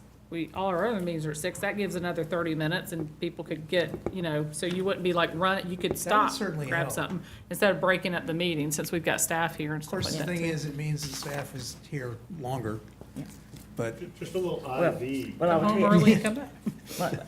Well, I'm giving a committee assignment at our next meeting, and it's for some of the procedures for our meetings, and timing is something that y'all can address as part of that. All right, we're ready to begin? Yes, sir. Okay, Thank you, good Ken. evening. I'm here this evening to update you on our performance audit of the Leisure Services Department. I know it's late, I'll try to get through this quickly, but I do want to give attention to your time and questions as we go through this. Our purpose is pretty straightforward. I'll talk briefly about the history. I will focus on some recommendations that have been completed. We'll touch base with those that are still outstanding. And then at the end, those that we are recommending no change. History, just real quickly, this body approved some money for operational analysis to look at a consultant. Then the audit committee recommended doing an internal audit of the Leisure Services Department in 2015. Matrix Consulting Group was hired. Last summer, they submitted their final report. You all adopted that report in August, and immediately thereafter, I met with you at a work session, and we went through the findings of that report, and we said we would come back to give an update, which is why I'm here this evening. So the first step is the following recommendations that have been completed by the department. And there was 28 recommendations, so we'll go through these as they're numbered in the report. Item number 2 was about transitioning the operations administrator to the new sustainability office, which has been completed. Number 10, we hired a new director. Thank you very much. I'm grateful for that. Number 11, we implemented our new scholarship program starting last July 1st. Recommendation number 12, we developed a new performance measure system in training with the manager's office, and that has been completed as part of the FY19 budget package. And item number 27, we have began tracking the Linden House attendance by using electronic people counter in the lobby of that facility. So that is being done. We're beginning to been monitoring those results. We started that in August, I believe. And then item number 28 was also at the Linden House, looking at patrons' desires for a new access, additional access to the studios. We started an open studio program, and those numbers, attendance numbers and visitations have been growing, and we're tracking those as well. So now we'll move into the recommendations that will provide some updates. Number 1 addresses a new division for our passive parks to include Sandy Creek Nature Center. As you can see here, I've drafted a new division that's addressing our environmental education programming and our outdoor recreation services, and you can see the facilities that are listed there that will be part of this new division. Recommendation number 4 is talking about merging the finance team into the new division of administration. That will be done as the new reorganization rolls out for the department. Item number 5, 6, and 8 have been combined because they all relate to creating a marketing plan that includes a department brand and a policy guide. Last October, we hired a new marketing specialist. As a matter of fact, he used to work for Athens Banner Herald, Richard Ham. Richard's done a fantastic job with us thus far. He has outlined A new marketing plan has created a timeline for it and has actually begun that work. And there will be a branding campaign that will be part of that, as well as the guide for staff to be using and following. So there's a timeline for about a year, 12 to 14 months for that marketing plan to be put together. Is that a new position in the department, or did you just reallocate positions? We had a PR marketing position before, and we now, the person that was in that moved to our volunteer and community relations position, and we moved and hired Richard to do our marketing plan.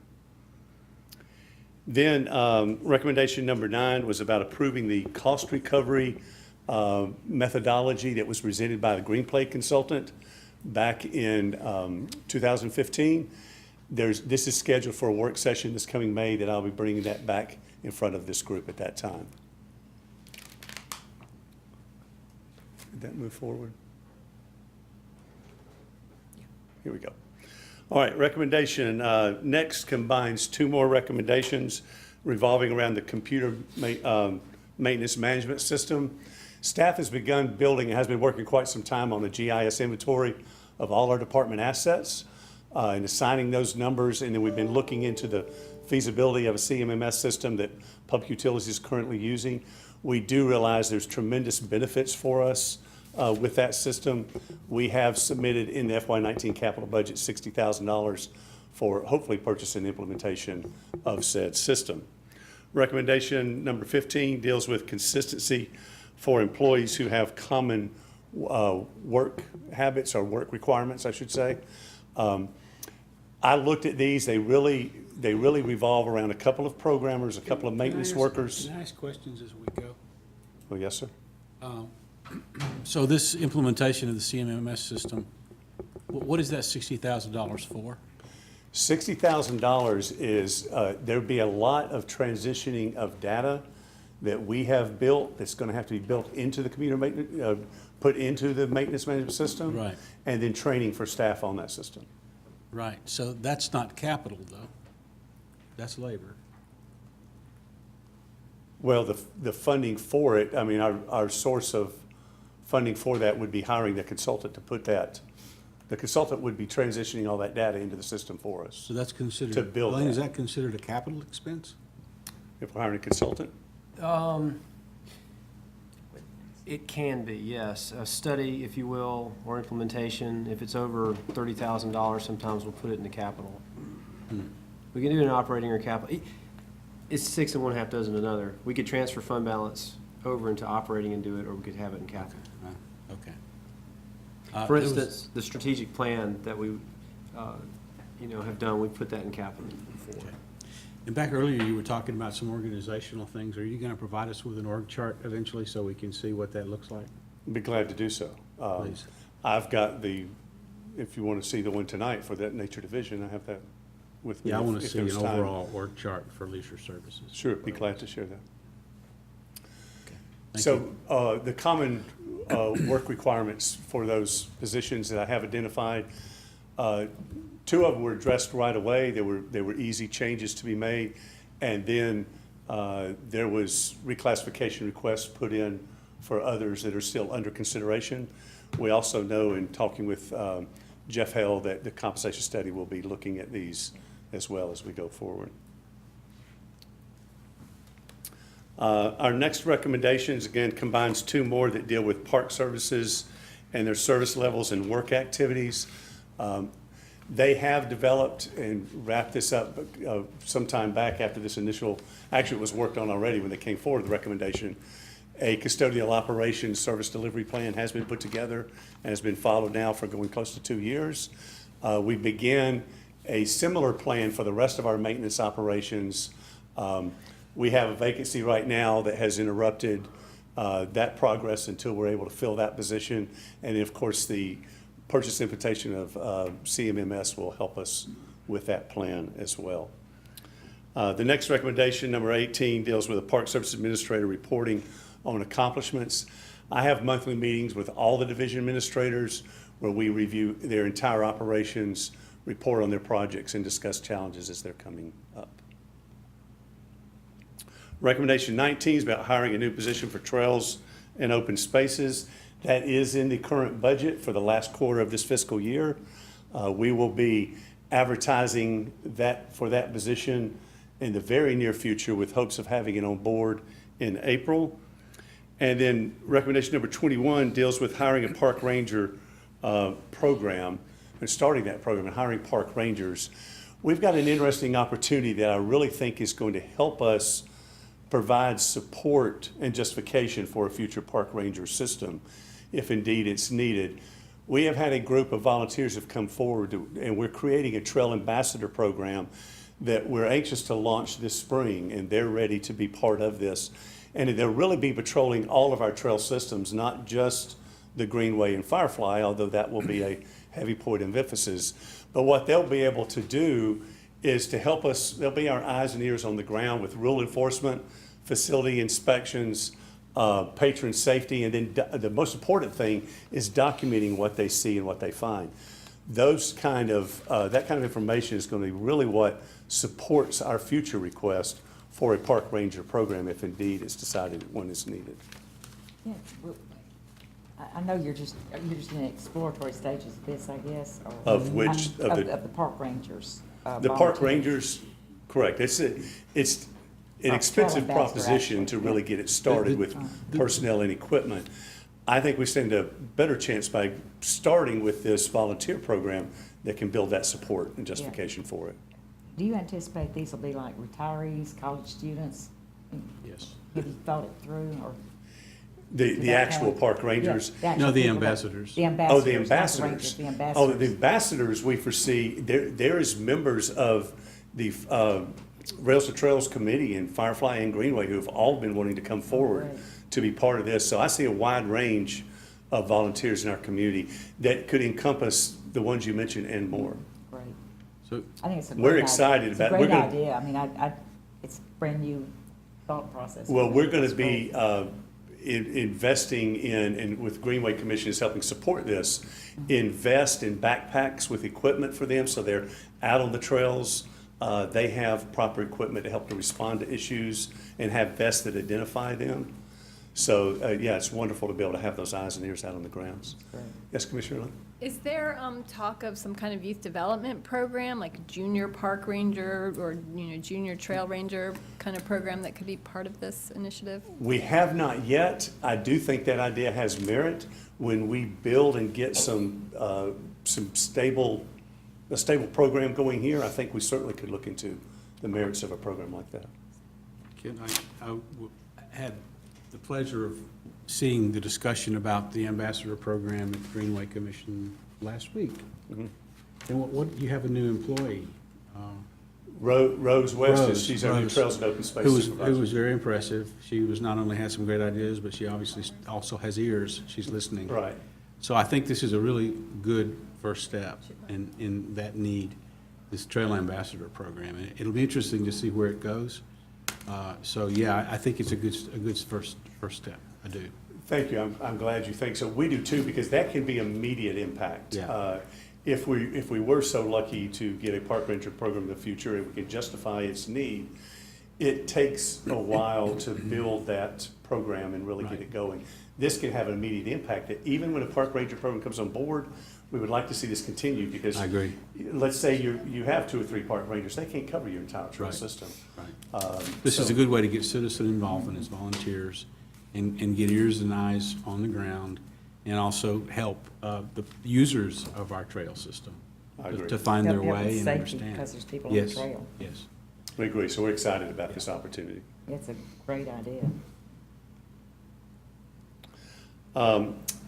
Recommendation number 22 deals with actively pursuing sponsors and partners for our events and capital projects. I believe there's a typo, and let me apologize for that. It says I think it says 2018, it started with yours. It actually was December 2016 that we hired a new development and outreach coordinator. It used to be a community outreach coordinator, but I wanted to focus on the development specifically. So we changed that title and that job description, and you can see the results that we have had with this, in large part due to this position, really focusing on bringing in grants and sponsors and working with partners on donations. So we have had some good luck with this position, and she is just beginning to learn that community and reaching out to make some connections that really have great potential in the future. We also, as you all are aware, this past December voted on a new facility naming policy that includes our parks, and it's going to open up more opportunities potentially for us in the future, whether it's an entire park or components within those parks. Recommendation number 23 and 24 deal with a comprehensive strategic plan. We feel like we have the resources within our own system to be able to create this plan. To go out and get one from a consultant is going to be roughly $200,000. We have resources to do this. It might take us a little longer, but we feel like we can do a quality job with this. We have already created a task force that has begun discussing what the components of that plan would look like.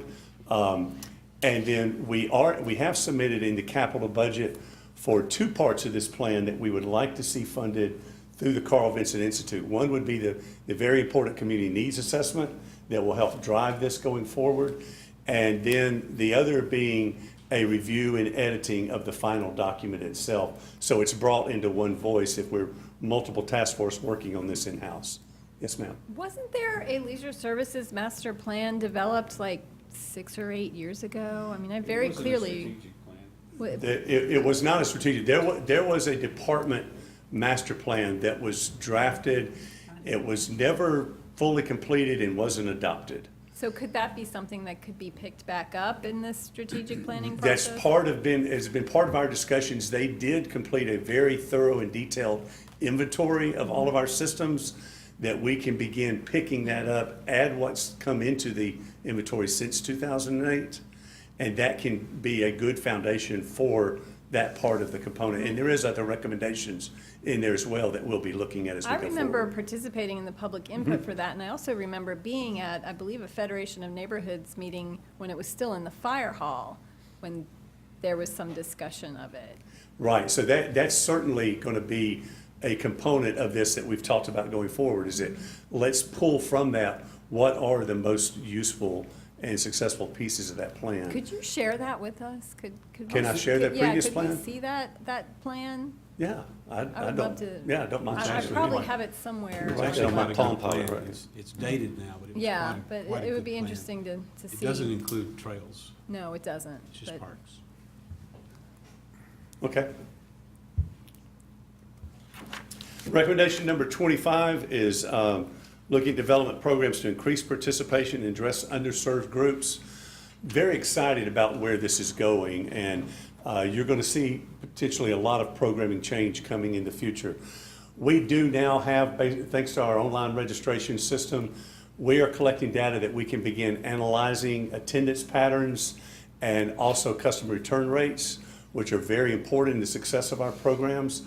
We also did a public image survey last winter that helped provide us some key information from citizens about our programs and services. Those two things led to this past fall, staff eliminating 49 old programs that we just saw were becoming very repetitive in some of our facilities, and actually introducing 68 new ones in their place.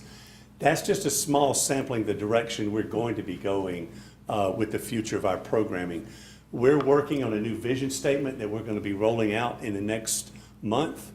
And then we're just starting to do some in-house training with all of our programmers that we are going to begin really focusing on programming with a purpose that aligns with that vision statement, and beginning next fall, looking at all of these target groups that we feel like are underserved and how are we specifically going to set up goals to begin serving them. The community needs assessment will play an important role in this too, so understand it's going to be a constantly evolving process. We hope to hit as many home runs, more home runs than those misses that we get along the way, so it will continue to evolve. Doubles and triples will be fine. Doubles and triples you're okay with? I shoot for the home runs to start with, then we'll adjust from there. Number 26 deals with greater opportunities for citizen input. I've been with this department for over 30 years. I've never seen more citizen input than we currently get through Leisure Services. As you're aware, through our summer camp audit that we did last year, we've begun the surveys of our camps the past 2 summers. We're parents. We've got very successful return rates on those summer camp surveys. The same survey process is now being passed out through our online registration system for all of our programs that began this winter. We just began collecting those results and we're beginning to analyze those. This past January, just last month, staff conducted some surveys about our community centers in particular, because that's where I want to put a lot of focus on our future program changes. So they did some surveys about community center participation that's being reviewed as well. We talked about the pending community needs assessment that'll also drive future programming ideas. And then we work with close to 20 nonprofit and special interest groups in the Leisure Services Department. And believe me, they're very vocal and give us a lot of input about our operations with our department. We couldn't do what we do without those groups, so we're very grateful for their interaction that we get on a very regular basis. And then our Contact Us opportunity on our website has begun getting more and more questions and inquiries from citizens that we make a point of responding to those as quickly as we can in the same day in most cases. Okay, here's the 3 things, as mentioned in our outline previously, that the manager's office does not agree with, nor does the department. Number 3 was the county should consolidate all maintenance of parks under Park Services Division. This was recommended by a consultant, both internally and externally. And the internal portion of it, we actually tried a couple of years back, and that was trying to consolidate all of our ball field maintenance within our own department. And because of, into one maintenance crew, and because of the number of fields that we deal with and we have to prepare every day depending on the season and the sport, when you have to start early in the morning to prep a field and then the weather patterns are unpredictable or public shows up to begin using that field after you've prepared it for games that night, we realized it just wasn't working. So by decentralizing it to various facilities throughout our department, we can begin prepping those fields in mid to late afternoon when we know what the weather's going to be like for the evening and we know we can keep public off that prepared field for our users that night. But their second recommendation did externally, and that was focusing on us combining all of our maintenance operations, perhaps with central services and their landscape and building functions. What was interesting, and it was pointed out early when we went through this last summer, they never once interviewed anyone in central services about the potential impact that this would have to our operations. And it is a significant impact. We have a service delivery plan that makes sure there's no duplication of efforts. It's been working extremely well, and for that reason, we are not recommending to move forward with that recommendation. Recommendation number 7 deals with establishing a separate website for the Department of Leisure Services.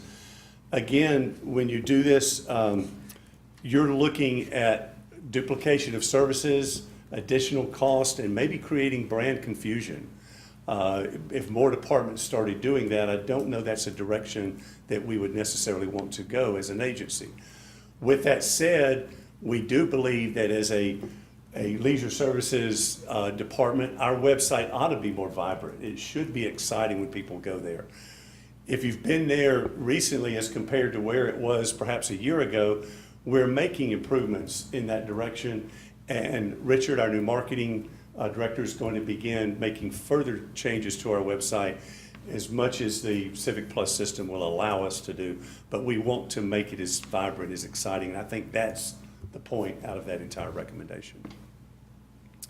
Then the other one, recommendation number 20, is to develop a request for proposals for custodial services in all of our facilities. Ironically, we used to have this up until the recession hit us and we had to go through some budget reductions like many departments did. We now only have contracted services at Mauldin Theater. We could do this. We're estimating that it's roughly about $200,000 if we were going to do it at the current level of service. So that's why this is on hold or not recommended at the time, because there's greater priorities on expenses than that. But down the road, if it's something that could be looked at, we certainly would entertain it. It would allow our crews to go back to facility inspections, more responsive work orders, results than we have currently, because we're having to focus on our own custodials. But the expense is a big driving factor there.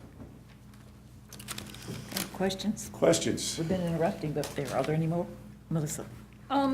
I know when you went to the new camp scholarship program last year, we talked about a voucher system, so we could still have some access for full scholarships for those in real need. Are we going to be getting an update on that soon? I know that was part of the voucher system? We talked about some kind of system. You all would look into some kind of system where you could make available full scholarships. We've eliminated those full scholarships. There was talk of looking into some full scholarships. To be honest, Commissioner Lake, I've not looked into that. Okay, What 'cause I we remember wanted that to was do, part of the discussion. and you may be very well right. What we wanted to do was get at least a year under our belt with this new policy to see what the impacts would be to our programs and services.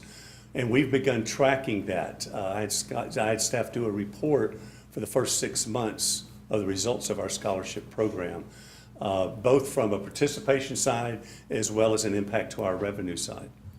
But we're monitoring that, and I wanted to see how that would go and what the changes truly would be prior to making any further adjustments. Will some of that be in that cost recovery presentation in May? It certainly can be. We can incorporate that. I recall Jared. that the observation was that a full scholarship often resulted in non-attendance. It was. And that's why we eliminated the full scholarship. I'd be reluctant to do that. That's why we're wanting to monitor these results to see, is it truly having a significant impact on attendance and operations? But that was a large driving force behind the policy change. A lot of kids were not getting service that could because of people that were choosing not to show up when they had not paid. While I've got the floor, this green play thing or whatever it was called, Yes, sir. that discussion presentation was one of the most unimpressive things I've ever seen. I hope that it's going to make sense this time, because it didn't make sense before. Not that there's any pressure or anything, but. Well, it just didn't make sense. It just didn't make sense to me. I You're know, right. Jared, it made sense to me. There was way too much information that was presented at any one time. Believe me, I'm all about simplicity. Well, I understand And that's that, what we're but shooting it was a lot of detail, and I understood what they were trying to do, but it still didn't make any sense to me. I don't recall all the details except going, what are they trying to do? I'm really trying to narrow it down just to the very root of what we need action on from this body, and that's why I'm moving forward in that. Yeah, okay. I look forward to seeing it again. Jared? Thank you, Madam Mayor. I'd just like to make a statement. Your item number 22, which is definitely needed, pursuing other funds, sponsorships. I just want us to be wise about how we do things. I don't want to see us to be too overly commercial. I mean, obviously, there are naming opportunities, and there's things like putting a memorial plaque on a bench and all sorts of things, but I'd sure hate for us to get to where we're like big billboards and all kinds of, I don't want to go over the top. I know we need the money, but I just wanted to make that statement. We need to Make do sure it we get the value with- for what we're. Right, and, you know, with an idea for the intrinsic look of the park and everything else, that it's done well. Well, And I'm Jared, sure you would. I just wanted to air that. I hear you. You'll And keep in probably- mind too, that new policy does require any naming rights eventually go through this body for approval. Jared, you'll be probably happy to hear that I'm putting into committee at the next meeting, advertising policy on the buses. See if it's really worth cluttering up those beautiful new buses with putting advertising on the outsides. That's kind of been a lost program anyway, and it I hasn't made the money that we That's why I'm thought. putting it in there, because I think they're just sleek and clean and beautiful, and I've never liked having advertising on the buses since we put it there. It may be something we want to do. I just don't know. Right. I think Well, we need to look when at it comes to again. parks, though, I mean, Same if kind we of can thing. raise couple $100,000 Oh, that help us put on more programs, we need to do it. We're going to be tactful about it. Yes, sir. Maybe I maybe not we can for let 300, sponsors yeah, buy yeah. their naming, Melissa? their naming rights to a ball. and things like that. I'm all about being tactful, though. I agree with you completely. I don't want to lose what we have. But it's important to get the funds so we can put on the programs. Right, that balance. Yes, sir. Melissa? Yeah, you made a reference of baseball metaphor earlier, and I just want to put a plug in for a revival of the Grand Slam program that apparently was a big hit back in the 80s. It was kind of a youth drop-in, like Friday night program, a partnership with Athens Transit. You can talk to some folks in the community who grew up here in the 80s who can, I'm very familiar with that Yeah, program. I spent many a night yeah. out there I mean, I myself. hear You're a kid about it yourself, all the yeah. time, and it sounds like a really successful program that probably we should revisit. And also, I'm wondering if in this whole marketing and rebranding thing, if there's any talk of renaming leisure services to something a little more fun and more descriptive of what it actually is. Like Parks and Parks Recreation? and arts, parks and arts? To not keep you here any longer, the simple answer is yes. Okay, good. I've done some research into that. It's complicated because we're so diverse, which is how we wound up with leisure services in the first place. Because if you leave one special interest group out of your title, then believe me, you'll hear about it. So we've looked at a lot of communities across the country as to some of the names that they've used when they're as diverse as we are. So we're looking at those ideas. I think parks and arts would fit the bill. Let's see. Well, I won't go Sharon. there. I just want to ask, are we also grouping in the greenways and stuff into the sponsorship opportunities too? Absolutely. There's nothing that's not within the realm of possibility with that. He's saying there's nothing sacred.